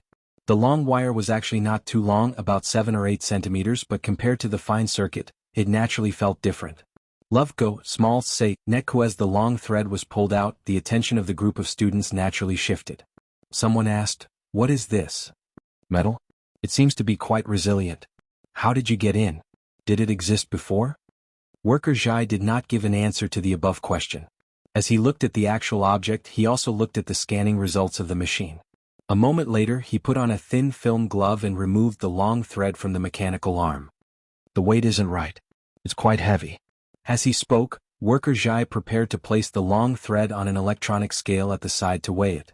The group of students curiously gathered around him. "Wait a moment." Luo Nan suddenly spoke. Everyone's gazes shifted to his face and he lowered his head slightly. "I'm sorry. I won't repair it." His words instantly stirred up a hornet's nest. At the maintenance station, the club members were agitated. "You did it on purpose, didn't you? F***ck, he's really here to cause trouble? What grade are you in? I've already lifted the lid and you're still playing this game? Do you think precision electronics is a pushover?" Luo Nan's expression didn't change. He repeated his previous words. "I'm sorry. I've decided not to fix it." On one side were boiling emotions and on the other side was a stiff attitude. The two sides collided, and it seemed like they were about to intensify. After a moment of shock, Worker Zhai stepped forward to smooth things over. "If you don't want to fix it, then don't fix it. After all, it's someone else's stuff. Love go, small say, netko. I don't think this student is going to make fun of us. Anyway, I'm sure he won't be short of labor fees." Worker Zhai tried to lighten his mood by cracking a cold joke, but no one supported him. Luo Nan gave thanks from the bottom of his heart. He bowed once more. "Thank you, Worker Zhai. I'm sorry about today." Worker Zhai was all smiles as he tried his best to calm the members around him. "All right, I'll restore the machine first." It didn't take long. However, there are some tricks in it. You guys have to pay attention. Luo Nan really admired this man's concern, but he had no choice but to remind him, Worker Zhai, that thread? Worker Zhai immediately understood and chuckled. To be honest, I really don't know where to put this thing. He took out a membrane bag that was used to seal small components. He placed the long wire inside before handing it over to Luo Nan. Luo Nan didn't know how many times he had expressed his thanks. He carefully extended his hand to receive it. More than a dozen cold eyes fell on him. He had undoubtedly become the most unpopular person in the Precision Electronics Interest Club. Luo Nan didn't care about this at all. At this very moment, there was only this thin thread in his eyes. 10 minutes later, Luo Nan walked out of the society's main hall. He held his notebook in one hand and the plastic bag in the other. He was a bit absent-minded. He actually didn't know which side was heavier. The sun gradually slanting to the west fell on his body. It was warm like a gentle breeze. Luo Nan thought for a moment and raised his hand, letting the membrane seal receive the illumination of the sunlight. He narrowed his eyes. If he didn't do that, he might even be burned by the brilliant flowing lightning. The source of electricity was on a long line. Of course, it could also be said that the long line existed in a bright and blazing electric light. However, not a single person in the surroundings reacted strangely. Even if they noticed this side, it was because of Luo Nan's inexplicable posture. This electric light was like a burning wraith. It was like the long ribbon of cloud light that curled around Zhang Yingying's body. It only appeared on a mysterious and unfathomable level. Ordinary people couldn't see it, they couldn't hear it, and they couldn't detect it. Only in Luo Nan's eyes was it brilliant and dazzling. Luo Nan lowered his arm and his 5 fingers clenched together. He nearly broke the membrane seal. But the more he did this, the more he could feel the marvelous texture that came from the long line. It was completely different from its slender form. It was such a marvelous object that was hidden deep within the flexible e-ink screen. It was silent and there were no clues or hints, just like its previous owner. Such an inconceivable object came from that coward. Did he make it? Or did he obtain it through some channel? Why did he hide it in the flexible e-ink screen and send it back? Why wasn't there a hint at all? That coward. What in the world was he planning? Luo Nan's mind was in complete chaos. His mind was in a trance. He took a step forward and suddenly felt his knees go soft. He couldn't maintain his balance and suddenly fell forward. Oh my, are you okay? Just as Luo Nan was about to fall, Shui Lei caught up from behind and supported him. His face was filled with worry and doubt. What's wrong? I called you a few times just now but you didn't respond. Did something go wrong? Only now did Luo Nan remember that Shui Lei was still waiting for him to go to the great advisor's office. What time is it? 4:50? It's this late. Luo Nan was shocked at first, but then he remembered that he had stayed at the maintenance center for at least 40 minutes. Wasn't it almost time? Fortunately, Shui Lei was stubborn and had been waiting for him all this time. Then let's hurry up and go. Luo Nan took the membrane seal with the long needle and stuffed it into the cover of his notebook. He put it aside for now. He needed to calm down and organize his thoughts. Shui Lei had been anxious to the point of hopping. But when he saw Luo Nan's body's performance, his center of gravity naturally shifted. I say, Nanster, your body is a bit weak. You probably lack exercise normally. In my opinion, if you come to our Daoguan and train for a few months, you'll absolutely make a huge difference. Luo Nan stopped the campus trolley and pulled Shui Lei aboard. At the same time, he used his wristband to design the shortest route to the great advisor's office. His mouth smoothly replied, I have time. Then it's a deal. Luo Nan suddenly understood why Shui Lei and Qin Xiaolin were a couple. The route was planned properly and with a bit of luck, Luo Nan and Shui Lei practically stepped on the dot and entered the great advisor's office. There weren't many freshmen who entered the school halfway through. There were even fewer who hadn't joined a society by the end of the month. However, the office was packed to the brim with a dozen or so people. Luo Nan and Shui Lei were the last to enter. They originally wanted to hide in the back of the crowd, but Shui Lei's size was truly eye-catching among the group of 15 and 16-year-old youths. Even Luo Nan was implicated. The last to arrive. Come to the front. The great advisor, Li Mingda, was known as the Old Immortal. He was nearly 70 years old. He had pretty much reached the age of retirement. His body was maintained quite well. He was tall and thin with a sage-like appearance. He was usually reserved in speech and manner. He looked hard to get close to. Reality proved that this person was indeed hard to get along with. There was a slight commotion in the crowd. Luo Nan and Shui Lei helplessly acted as targets and moved to the very front. Li Mingde used a stern gaze to cut Luo Nan and Shui Lei's faces before looking at the others. This move of killing the chicken to warn the monkeys was indeed effective. The originally somewhat undisciplined students all tightened their bodies one by one, acting obedient. Acumen College didn't have a class teacher for the 7th grade and above due to the implementation of the class system. Instead, they arranged for professional advisors to be responsible for the students' daily lives, psychological construction, and so on. It looked quite fashionable, but in reality, a considerable portion of the advisors still carried out the functions of the discipline master. They were in charge of discipline, evaluation, and so on. Li Mingde was a typical representative. This person acted as if he was in a class. He first called out names and confirmed that everyone was present. Only then did he begin with a lecture. You all know why I called you here, right? Everyone was silent. No one spoke.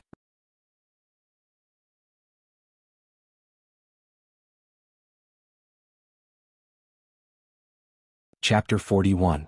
Genius 1 second. Remember if you want to go? Show.net provides you with wonderful novels to read. Li Mingde's face darkened. Acumen College's society life is very important. It's fine if you didn't understand before, but after the society promotion conference on the 24th, can you still not understand? During the meeting, I told all of you to take this seriously and find a club that you like as soon as possible. Apply to join it and avoid having your credits deducted. After so many days, most of the 100 or so participants have come up with a result, but what about you?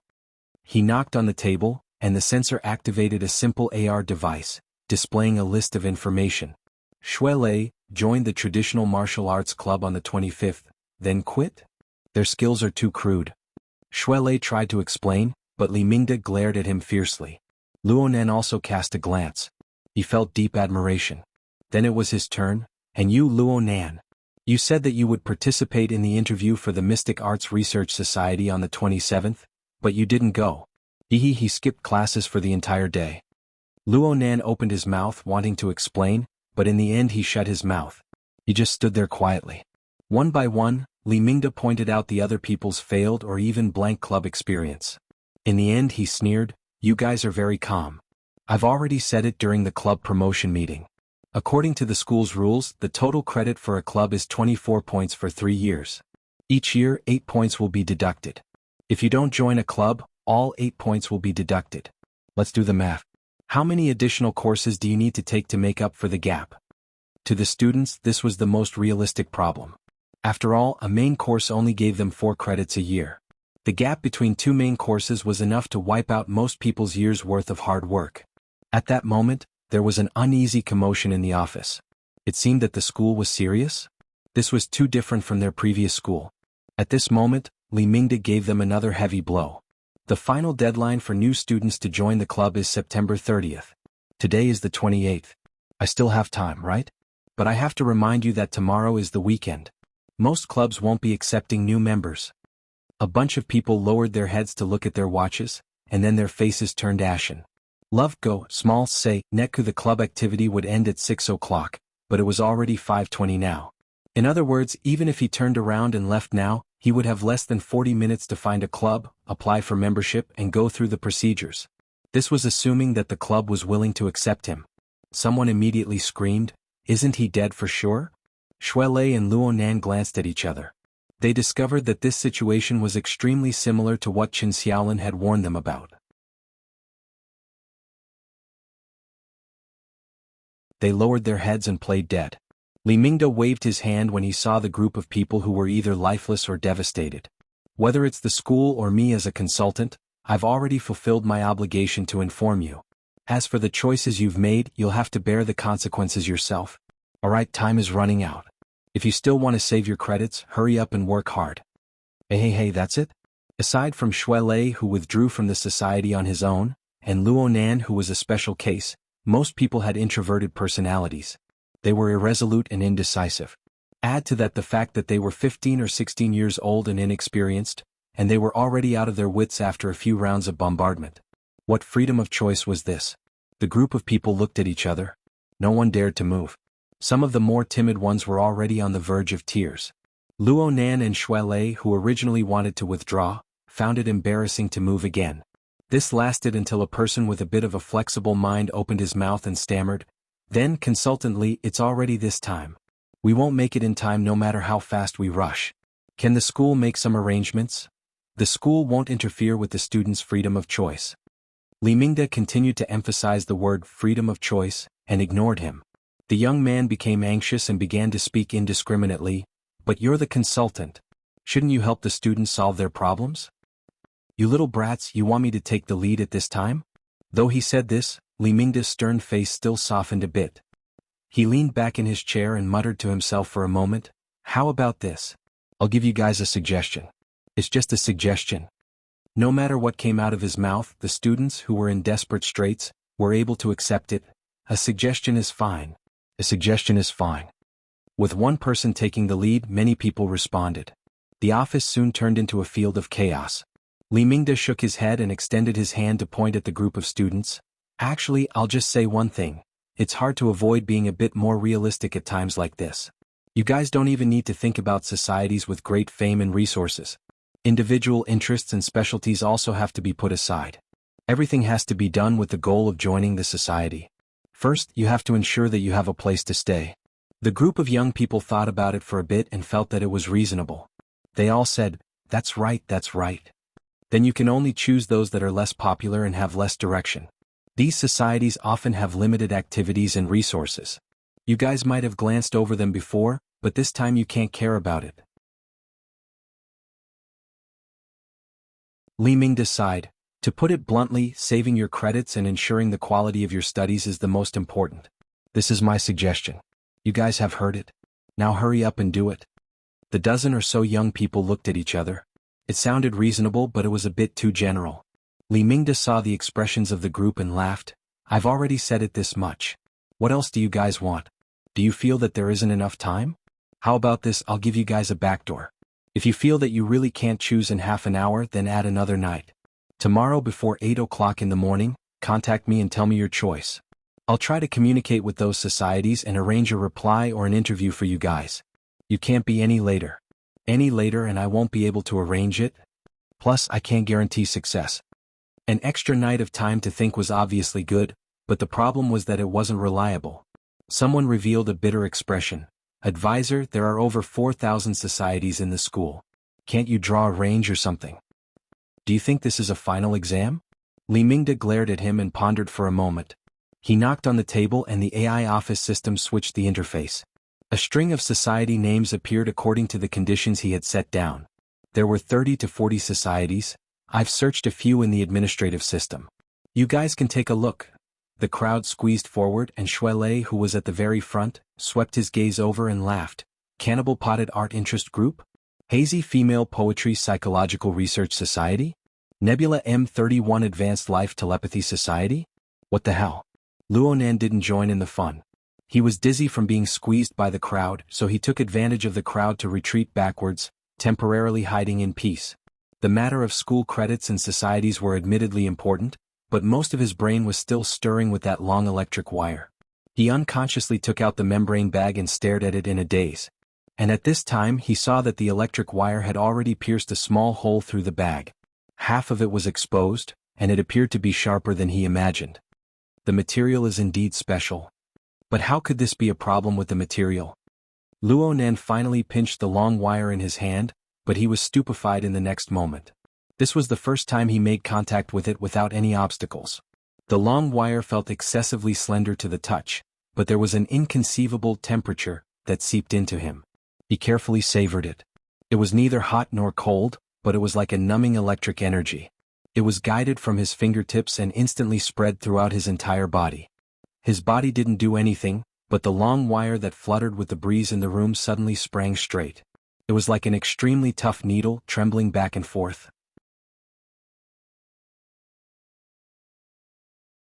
Luonan was immediately stupefied. He didn't know what kind of principle this was. His wristband vibrated slightly during his puzzlement. A phone call came in.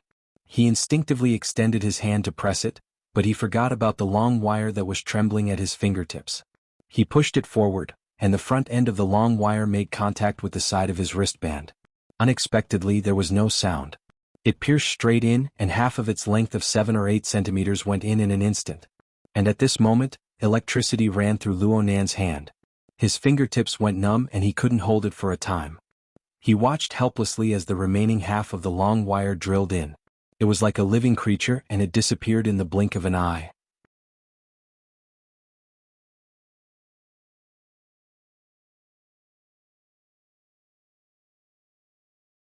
Chapter 42. Genius 1 second. Remember if you want to go? Showa.net provides you with wonderful novels to read. Luo Nan stared blankly at all of this. He was completely unable to stop it. Probably because it was pierced by the long thread, the interface of the bracelet that lit up instantly became chaotic, and then the screen went off.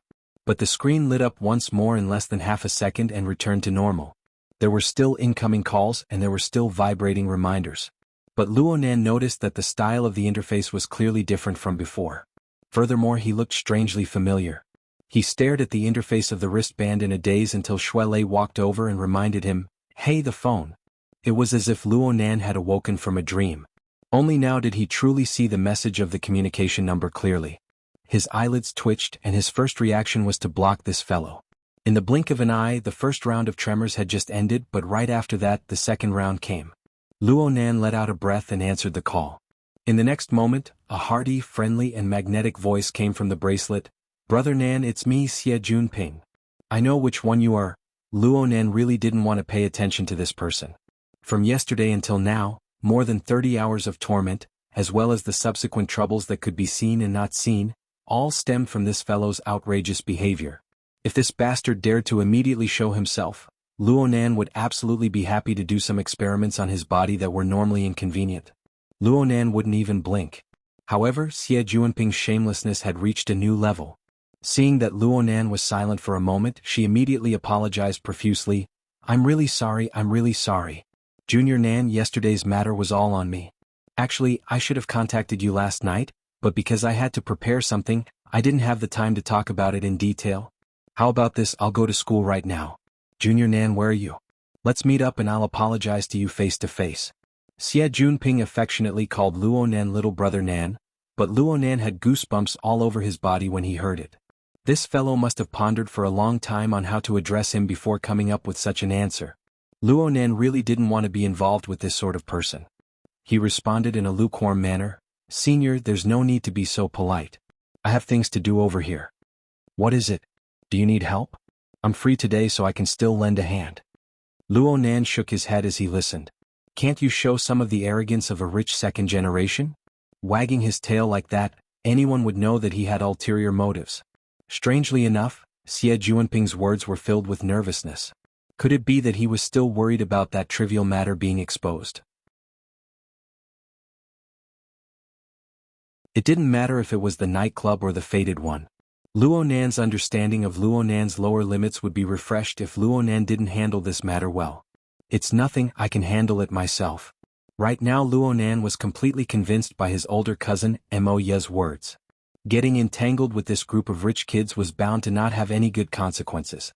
Li Xueqing was like this and Xie Junping was more or less the same. However, Xie Junping's pestering skills were also first-rate. Efficiency. Why drag it out to an hour when we can finish it in 10 minutes? Where are you? Can you share your coordinates? I'll go find you. Luo Nan frowned, but he instinctively glanced at the interface of his wristband. The screen that had darkened during the call automatically lit up, displaying a small and exquisite interface. It was indeed different. Previously, Luo Nan's wristband interface had a classic automatically formulated theme. The color was white, concise and bright, without any embellishments. But now the main color of the interface had changed to a space blue. There were fine stars decorating it, and even the software icons had been replaced. The problem was that it was still so familiar. Aside from the slight difference in the layout, this was clearly the interface theme of his flexible e-ink screen. Damn it. The matter with the wristband interface was truly strange. Luo Nan felt that his brain wasn't enough to handle it. He didn't want to stay in the noisy office, so he called out to Shuelei and walked out first. Without a doubt, he was the first person out of this group of students to walk out of the office. Shuelei also wanted to follow, but he didn't know what the problem was. Li Mingde called him back and he walked back with a bitter expression. Luo Nan walked out, but it wasn't good to leave Shuelei behind. He stopped in the hallway outside the door and waited. Xie Junping was still chattering endlessly there. Hey, Junior Nan. Can you hear me? Give me the coordinates. Coordinates my ass. Luo Nan's thought had just started when he saw the interface of his wristband change. It was the GPS setting area. The relevant coordinates sharing option appeared before his eyes.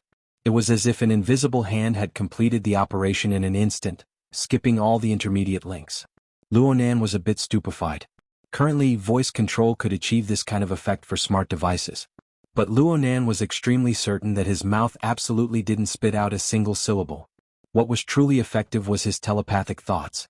Luo Nan held the thought of experimenting and moved his thoughts. Share. Sure enough, the relevant option lit up. Xie Junping was overjoyed on the other end of the phone. He hurriedly said, "I'll be there soon," and cut off the call. Luo Nan looked at the interface of his wristband in a daze. He had actually set up a portion of the data sharing between the wristband and the flexible e-ink screen. The interface's false labels were fine, but what was up with this telepathic control mode? Telepathic control wasn't something new, but the problem was that Luo Nan didn't carry any sensing equipment. The wristband itself didn't have this kind of function. Of course, Luo Nan clearly remembered that there was an extra long wire in the wristband before the marvelous change occurred. And at this moment, Luo Nan suddenly recalled a certain person's words in the Precision Electronics Interest Society. Processor, storage module, signal transceiver module, sensor. You don't have any of them. Do you normally use this board as a mirror? Of course, the flexible e-ink screen wasn't a mirror. Luo Nan was using it very well. If this fact were to be established, then wouldn't that mean that the long needle possessed a processor, storage module, signal transceiver module, sensor, and other complex functions? Let's not talk about anything else, but in terms of storage and sensor, reality was impatiently verifying it for him. While Luo Nan was in a daze, students came out one after another from the office. Some walked hurriedly. Some let out long sighs of relief. But there was no trace of Shuelei. Finally, there was the sound of the door. It was Li Mingde who came out first. His expression wasn't too good. Shuelei came out after him. He saw Luo Nan and grinned at him. Li Mingde also saw Luo Nan. He still remembered this student who had avoided his good intentions and walked out of the office. His expression sank and he took the initiative to speak. "You're called Luo Nan, right?" Luo Nan was a bit startled and said, consultantly, "Have you chosen your society yet?" "Not yet." "Then hurry up. Don't dawdle." Li Mingde's tone was very firm. Luo Nan didn't know why Li Mingde was in a bad mood, but he didn't care. He just nodded in agreement. The problem was that Li Mingde became angry when he saw Luo Nan's careless attitude. He quickly transformed from the grade consultant to the head of the discipline department. "Also, you skipped class for the entire day yesterday. Your nature is very vile. You must write an explanation. Give the reason why you skipped class. You can understand it as a self-reflection. You must be clear about the facts and you must come up with a reason that can convince the teacher. Otherwise, it will be very hard to obtain a good evaluation for the 3 main courses and 2 auxiliary courses. The pressure in terms of credits will be even greater." Luo Nan didn't say a word. He just bowed to show that he understood. Li Mingde was especially annoyed by Luo Nan's silence, but he couldn't say much. He walked away with his hands behind his back with a calm expression. He walked to the entrance of the elevator before shaking his head and snorting, "Child." Luo Nan and Shuelei looked at each other. They were both helpless. "What did he call you for just now?" "It seems that there's some sort of fight club that wants to recruit me." He asked consultantly to help him ask and I replied. This was the same as hitting 2 nails in a row. No wonder he wanted to curse. Li Mingde was already 70 years old. He had the privilege of flaunting his seniority. Luo Nan and Shuelei didn't care about this. They prepared to leave from another place. The elevator door opened on the other side of the hallway and Xie Junping hurriedly came out. The corners of his clothes carried the wind. He didn't look sideways as he brushed past Li Mingde. Li Mingde was stunned. He wanted to greet him, but he saw Xie Junping sweep a glance at Luo Nan and burst into laughter. "Junior Nan! Junior Nan! You made me look for you."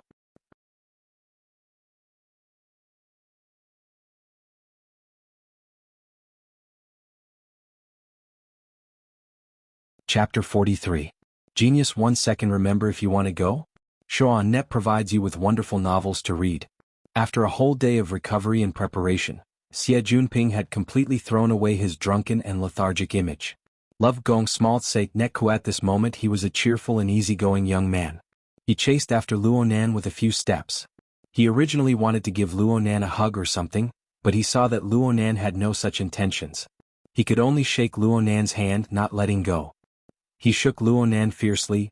"Brother Nan, it's all thanks to you, all thanks to you." Luonan was unable to endure Xie Junping's enthusiasm. He pulled his hand out and took the opportunity to introduce Xie Junping and Shuelei to each other. Xie Junping treated Shuelei as a good friend of Luonan's. He was 120% cordial. After greeting them, he asked, "What business did you guys come here for? Is everything all right?" Shuelei had also met Xie Junping once at the Society Promotion Conference. He had no impression of Luonan back then, but he still recognized Xie Junping, one of the main speakers. Without thinking too much, he answered honestly, "It's about the club. It's almost due, so Advisor Li is rushing us." "Society? Consultant Li? Brother Nan, did you join?"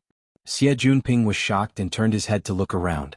Luonan was baffled by his reaction. He shook his head, "Not yet." At this time, Li Mingde had been watching from the entrance of the elevator for a long time. Seeing that Xie Junping's attitude wasn't right, he wanted to dodge into the elevator. However, as he was older, he wasn't that agile. In the end, he was caught by the corner of Xie Junping's eyes. "Hey, Uncle Li, I was in a hurry just now and didn't see you. Please don't blame me." Xie Junping called out in a loud voice. Li Mingde squeezed out a smile on his face. He had just reprimanded Luonan for a bit. It was hard not to feel guilty in his heart when he saw the exchange between Xie and Luo. He responded with a single word and waved his hand, wanting to leave. "It's fine, it's fine. You guys take your time. I have something to do, so I'll leave first." "Wait a minute, don't I have to look for you for the club's matters?" Hearing Xie Junping's words, Li Mingde hesitated for a long time, but still strolled back. His face was smiling amiably, but his heart was really uneasy. Even though Xie Junping called him Uncle Li so intimately, Li Mingde himself knew that his title as the Great Advisor was nothing in Xie Junping's eyes. Not to mention his family background, Xie Junping's division of power and responsibilities in the Student Union and the Honor Society just happened to be the bane of his existence. As long as he wanted to be happy as an advisor, he had to serve the Xie family's eldest young master well. With great difficulty he managed to move back. Relying on his old face, he smiled before saying anything. "Junping, you two know each other?" "Uncle Li, don't you know? This is my benefactor, my savior." Xie Junping grinned cheekily, but his tone was serious and would not be misunderstood. "Uncle Li, did you hear about what happened in the R&D district yesterday?" I know. But you don't know this. When it happened, I was on the viaduct next to me. When the earthquake happened, I fell down. If it weren't for little brother Nan risking his life to pull me back, I would most likely be a meat patty by now." That was close. The more Li Mingde listened, the more nervous he became. Of course, he was nervous that he still had to maintain a caring expression. It was very uncomfortable. "Love gon little say neko." At this time, Xie Junping had already stuck close to him. "Uncle Li, this is acting bravely for a just cause and saving a life. We don't have banners or certificates of merit here. Take care of the credits. Don't say that my Xie Junping's rotten life isn't worth 2 or 3 credits." The corner of Li Mingde's mouth twitched. He didn't know how to respond. A few seconds later, Xie Junping was the first to wake up. "That's right, it's really troublesome for our school to apply for extra credits. I didn't think it through. Uncle Li, how about this? Let's put in some effort in the club. No matter what, I can't treat my benefactor unfairly, right?" Li Mingde felt as if he had become a doe, allowing Xie Junping to knead him as he pleased. Unfortunately, he still wanted to maintain the little bit of airs he had in front of his students. For a time he could only say, "NN." Then it settled. Xie Junping forced Li Mingde to promise quite a few benefits. Only then did he send Li Mingde into the elevator with a chuckle and wave goodbye. He turned to look at Luonan and Shuelei with a wink. "It's done. Elder illustrious virtue is quite easy to talk to." Luonan and Shuelei glanced at each other. They both smiled wryly. Shuelei had a straightforward temperament, but he wasn't stupid. He saw that Xie Junping had rushed over to find Luonan for something, so he didn't get involved. He chatted a bit with Xie Junping and expressed his thanks. Then he said that he and his girlfriend were going to prepare for tonight's gathering, so he took his leave.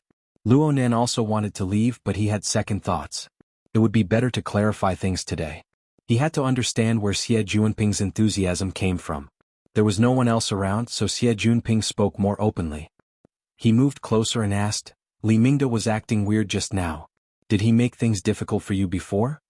Luonan laughed but didn't say anything. I knew this old thing wasn't reliable. It's not like he's relied on the club to make money for a day or two. But there definitely won't be such a thing in the future. There are two types of teachers in Acumen College. One type is the teaching type. The other type is the nanny type. Li Mingda is the latter. Of course he has to pay for it. Now that he knows of our relationship, he'll be meticulous in every possible way. Xie Junping unconsciously brought out the boldness of a young master, but soon he thought of Luonan's dark hero moral standards. He was a bit embarrassed. Junior, just listen to me. Reality is, I understand. Luonan didn't want to talk about this topic anymore. Xie Junping seized the opportunity to start building relationships with large schools. I know that Junior Nan doesn't want to waste your energy on this matter. Zizi. Yesterday you saved my life and protected my reputation. It wouldn't be excessive to say that you've given me a new lease of life. From now on, Junior Nan, your business is my business. Let's not talk about anything else. Seizing connections in the school and sprinkling money in society are my specialties. In the future, if you need to solve any problems in the school, or if you have any expenses outside, just say the word. I, your old bro, will blink my eyes and I'll tell you that I'm not raised by a human. Most of his words came out of his mouth, but there was still some sincerity. It was just that he spoke too much, making people unable to feel at ease. He might have lost his mind and spouted nonsense. In the end, both sides would be embarrassed. Luonan had a sense of propriety in his heart. He treated Xie Junping the same as before. Senior's words are too serious. Xie Junping moved closer and revealed a mysterious smile. Brother Nan, it's not my style to thank you with empty words. How about this? I'll take you to a place. Senior, don't misunderstand. Let's talk seriously. I came here today to truly express my thanks. My attitude is very serious. Junior, you must give me some face. Xie Junping grabbed Luonan's arm and brought out a stubborn attitude. It's not even 6 o'clock yet. The club activities haven't ended yet. Junior, give me a bit of time. If you're not satisfied at 6 o'clock, you can turn around and leave. I absolutely won't stop you. Luonan lowered his head to look at the time on his wristband screen. What entered his eyes was a sheet of pitch-black darkness. He tapped it again and a low battery prompt appeared on the screen. Then he entered a low-power standby state. The battery consumption was a bit fast. Luonan remembered that his wristband still had at least half of its battery left. Normally, it wouldn't be a problem for it to last for a month. The current situation clearly didn't make sense. He muttered to himself for a moment before he was forcefully pulled by Xie Junping into the elevator.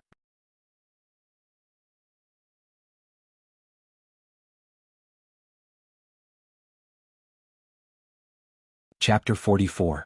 Genius 1 second. Remember, if you want to go? Show.net provides you with wonderful novels to read. Xie Junping had already prepared the car downstairs. Acumen College forbade all outside vehicles from entering. What Xie Junping prepared was only an electric sightseeing car. Just like the one that Li Xueqing was using in the hospital this morning. It seemed that this kind of car was the standard for the rich second generation in the school.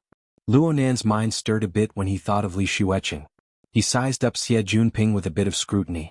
There was no reason for Xie Junping, who was in the same position as the Burning Wraith, to be exempt from the wantonly distribution of seeds by the Burning Wraith yesterday morning. Luonan still remembered that Xie Junping's emotions were on the verge of collapse at the time. This sort of intense negative emotions was precisely the Burning Wraith's favorite. However, from the looks of it, this fellow was completely normal. At the very least, there wasn't a demonic shadow leaping out from his body and screaming at Luonan to kill him.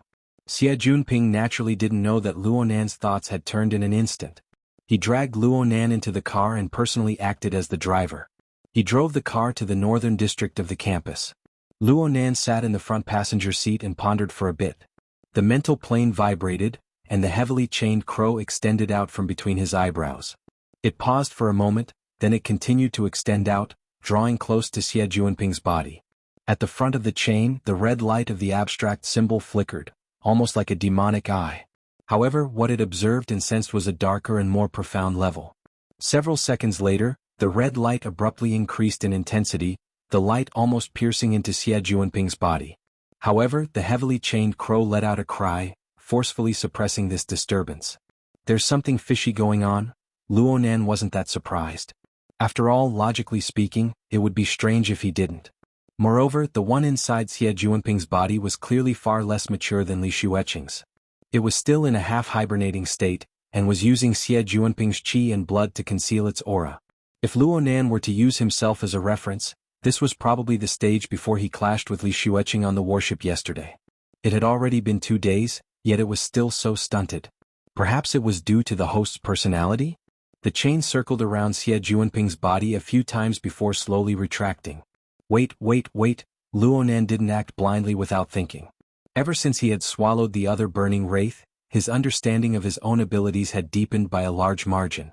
His thinking and application became more comprehensive.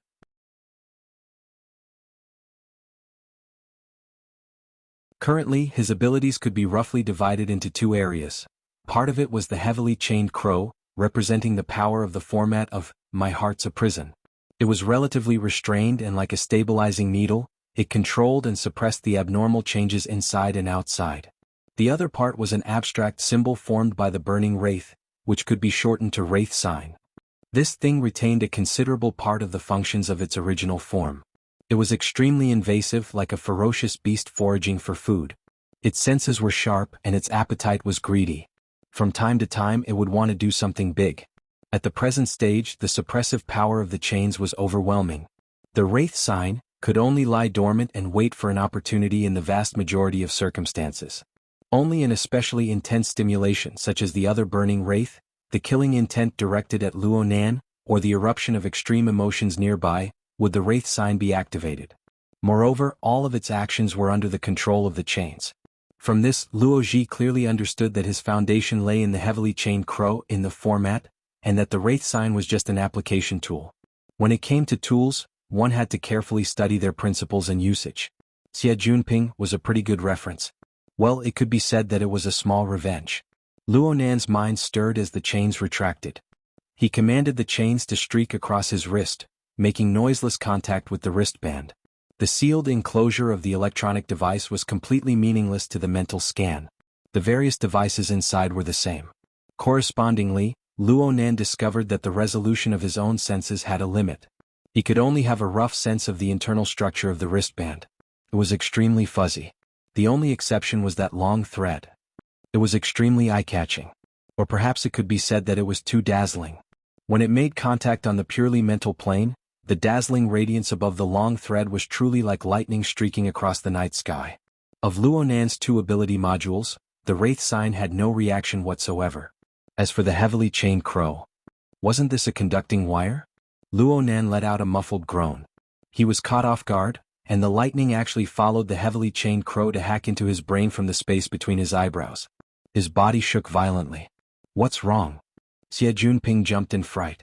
It's nothing. Luonan rubbed his forehead, his expression odd. If one were to pick the best place in Acumen College, it would undoubtedly be the city wetlands that the school had deliberately circled when it was founded.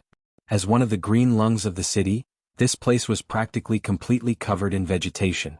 It breathed in and out fresh air at all times.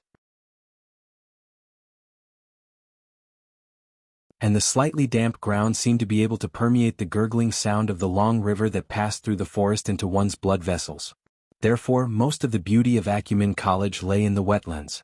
Half of the beauty of the wetlands lay in the long river that quietly flowed through the forest.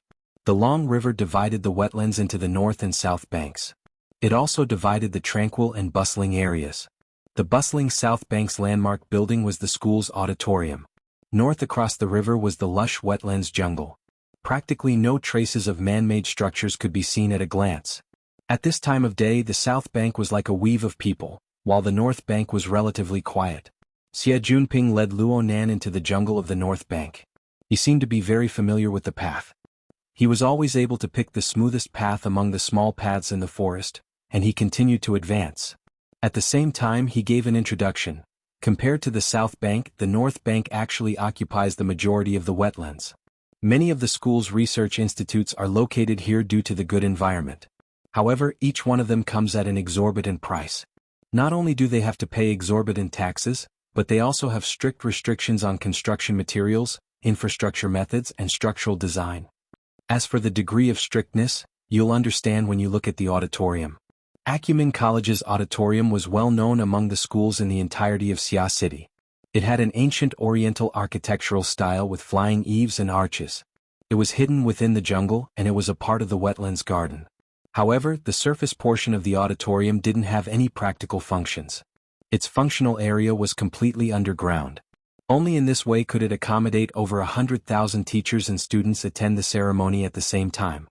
See, the auditorium is in the wetlands. You still have to lie down. According to the regulations, no buildings are allowed to exceed 15 meters in height within the wetlands. In other words, it's a quarter of the height of Climbing Hill. The Climbing Hill that Xie Junping spoke of was across the river from the auditorium. Actually, it was just a small mound that was only 60 to 70 meters in height. Right now the trees on the mound were like a sea. Green, yellow, and red leaves intertwined in a gorgeous display of colors. An octagonal pavilion stood on top of the mound, giving it a wide field of view. One could practically see the entire region. It was the most refreshing view.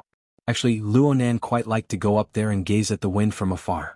It was precisely because the scenery here was very agreeable to his heart that he had endured Xie Junping's suspense all this time.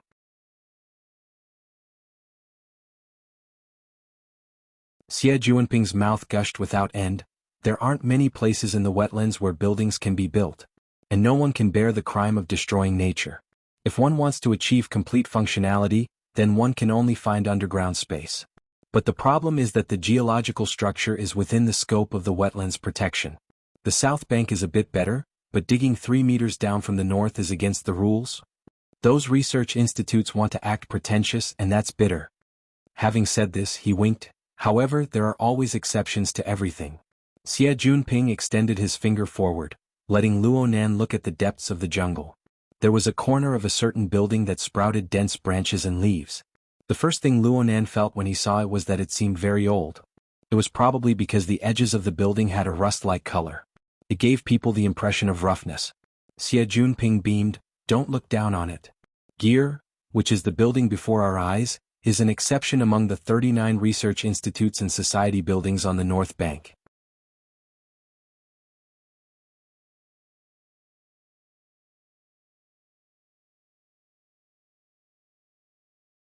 Chapter 45.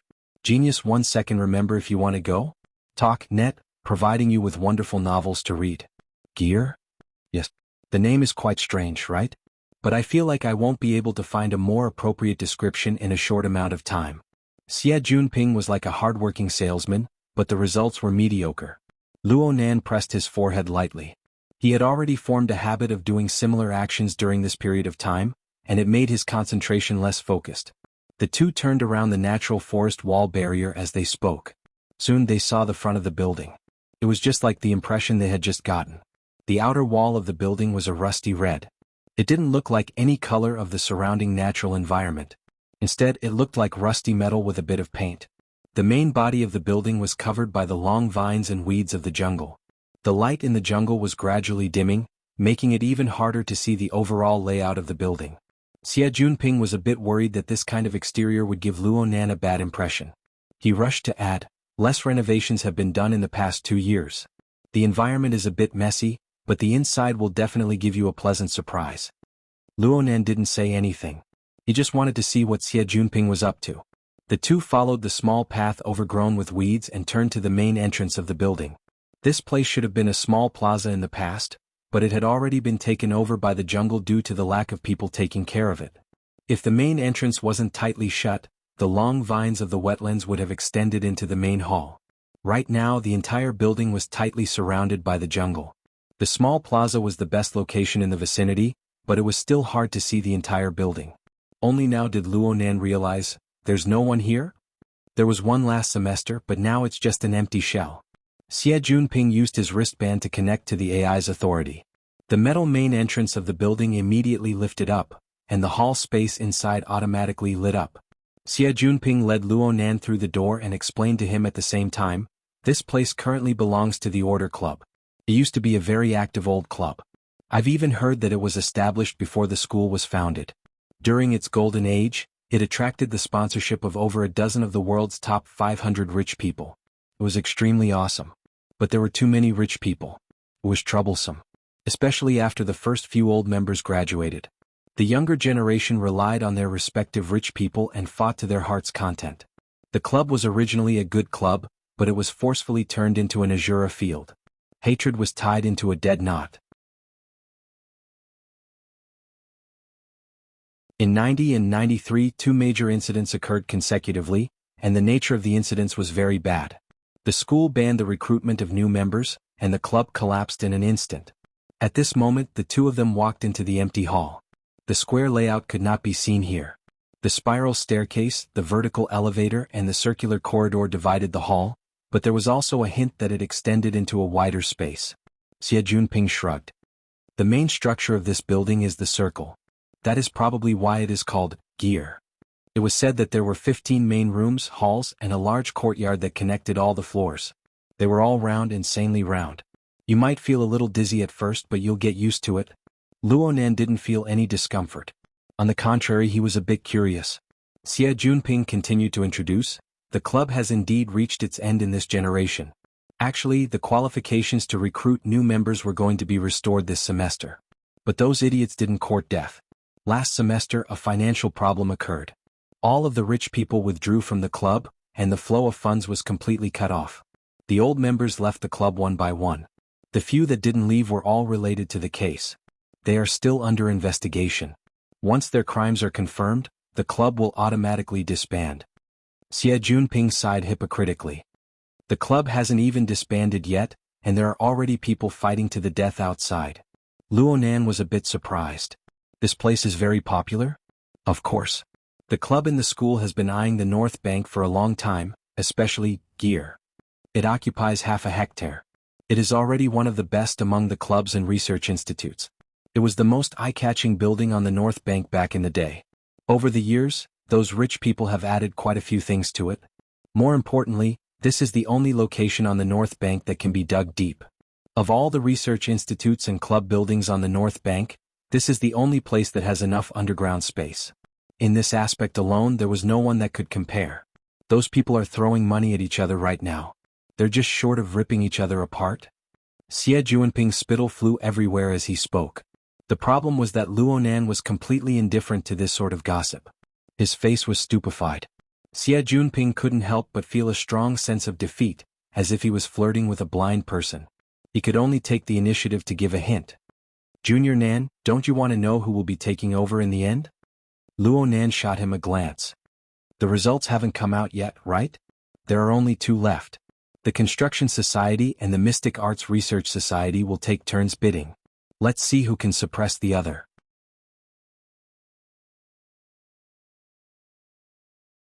The results will come out in the next 2 days. I feel that the Mystic Arts Research Society has a much higher chance. The Mystic Arts Research Society? Luonan naturally paid more attention when he heard that it was the super club that he had misunderstood. Xie Junping's face revealed a strange smile. The Mystic Arts Research Society is going all out for the sake of obtaining this place. They have already promised to completely take over all the debts and personnel of the Order Club. They don't even think about it. Even if everything goes smoothly, it will be next semester before they finish the process. But if no one takes care of this damned place, it will soon become ruins. When the time comes, it may not be worth the price. Junior Nan, don't you agree? What kind of logic was this? Luonan swept his gaze across the large hall. He confirmed that there was certainly an automatic cleaning system here. Perhaps there were even intelligent machines. There was practically no dust floating in the area that he could see. With this degree of maintenance, let alone half a year, there wouldn't be any unforeseen changes even if another 10 years passed. But Xie Junping's words were completely based on another objective. Luonan roughly understood. Xie Junping's attitude was already completely clear when he spoke to this point. Junior Nan, you see, if you want to protect the assets of the club to the greatest degree, then you need someone to maintain this building and maintain basic operations. But the resources and connections of the Order Club are of the past. Aside from a pile of debt, there is nothing else. If you want to do this, then you need to spend the funds of the Student Council. If you calculate it down to a minimum of 100,000 a year. This is all a deficit. If there is a person who is willing to enter this already declining club at this time and spend his precious private time to carry out maintenance work for free. Moreover, he doesn't have any club activities to increase his connections. Oh my, that's a huge sacrifice. Junior Nan, this kind of person is hard to find. Your big brother has been worried about this matter for the past few days to the point that my hair has turned white. You see, can you help me solve this problem? Luo Nan looked at Xie Juanping's performance and was speechless for a time. But he was completely clear about Xie Juanping's intentions. This was probably a roundabout way to save the country. According to Xie Juanping's plan, Luo Nan needed to first join the Order Club, which was already on the verge of collapse, and become an official member. Then he would endure for half a semester. Then the club would merge and he would become an unshakable extra. He would enter the Mystic Arts Research Society. This was what Xie Juanping had already promised. This path looked quite good. Of course, it required a high-level cadre of the student council like Xie Juanping to take action. Only then could a club on the verge of collapse be able to go through the entire process and forcefully stuff a new student in.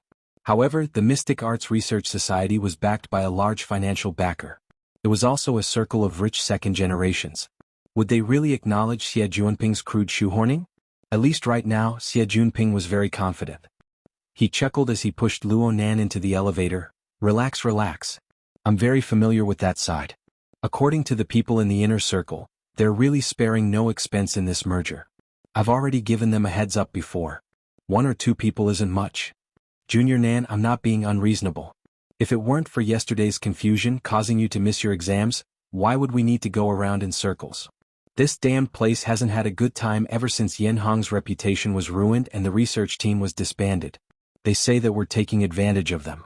I'd even say that we're committing a crime. A certain name entered Luo Nan's ears and he stopped in his tracks.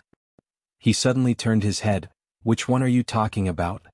You're tuning in to the Han Li's Wuxia Adventures YouTube channel. We're so grateful for your support and don't forget to subscribe to join us on this incredible journey through captivating stories. Your generosity through donations truly makes a world of difference, as it's the primary source of revenue that allows me to expand and enhance this channel for you. Thank you from the bottom of my heart for being a part of this adventure.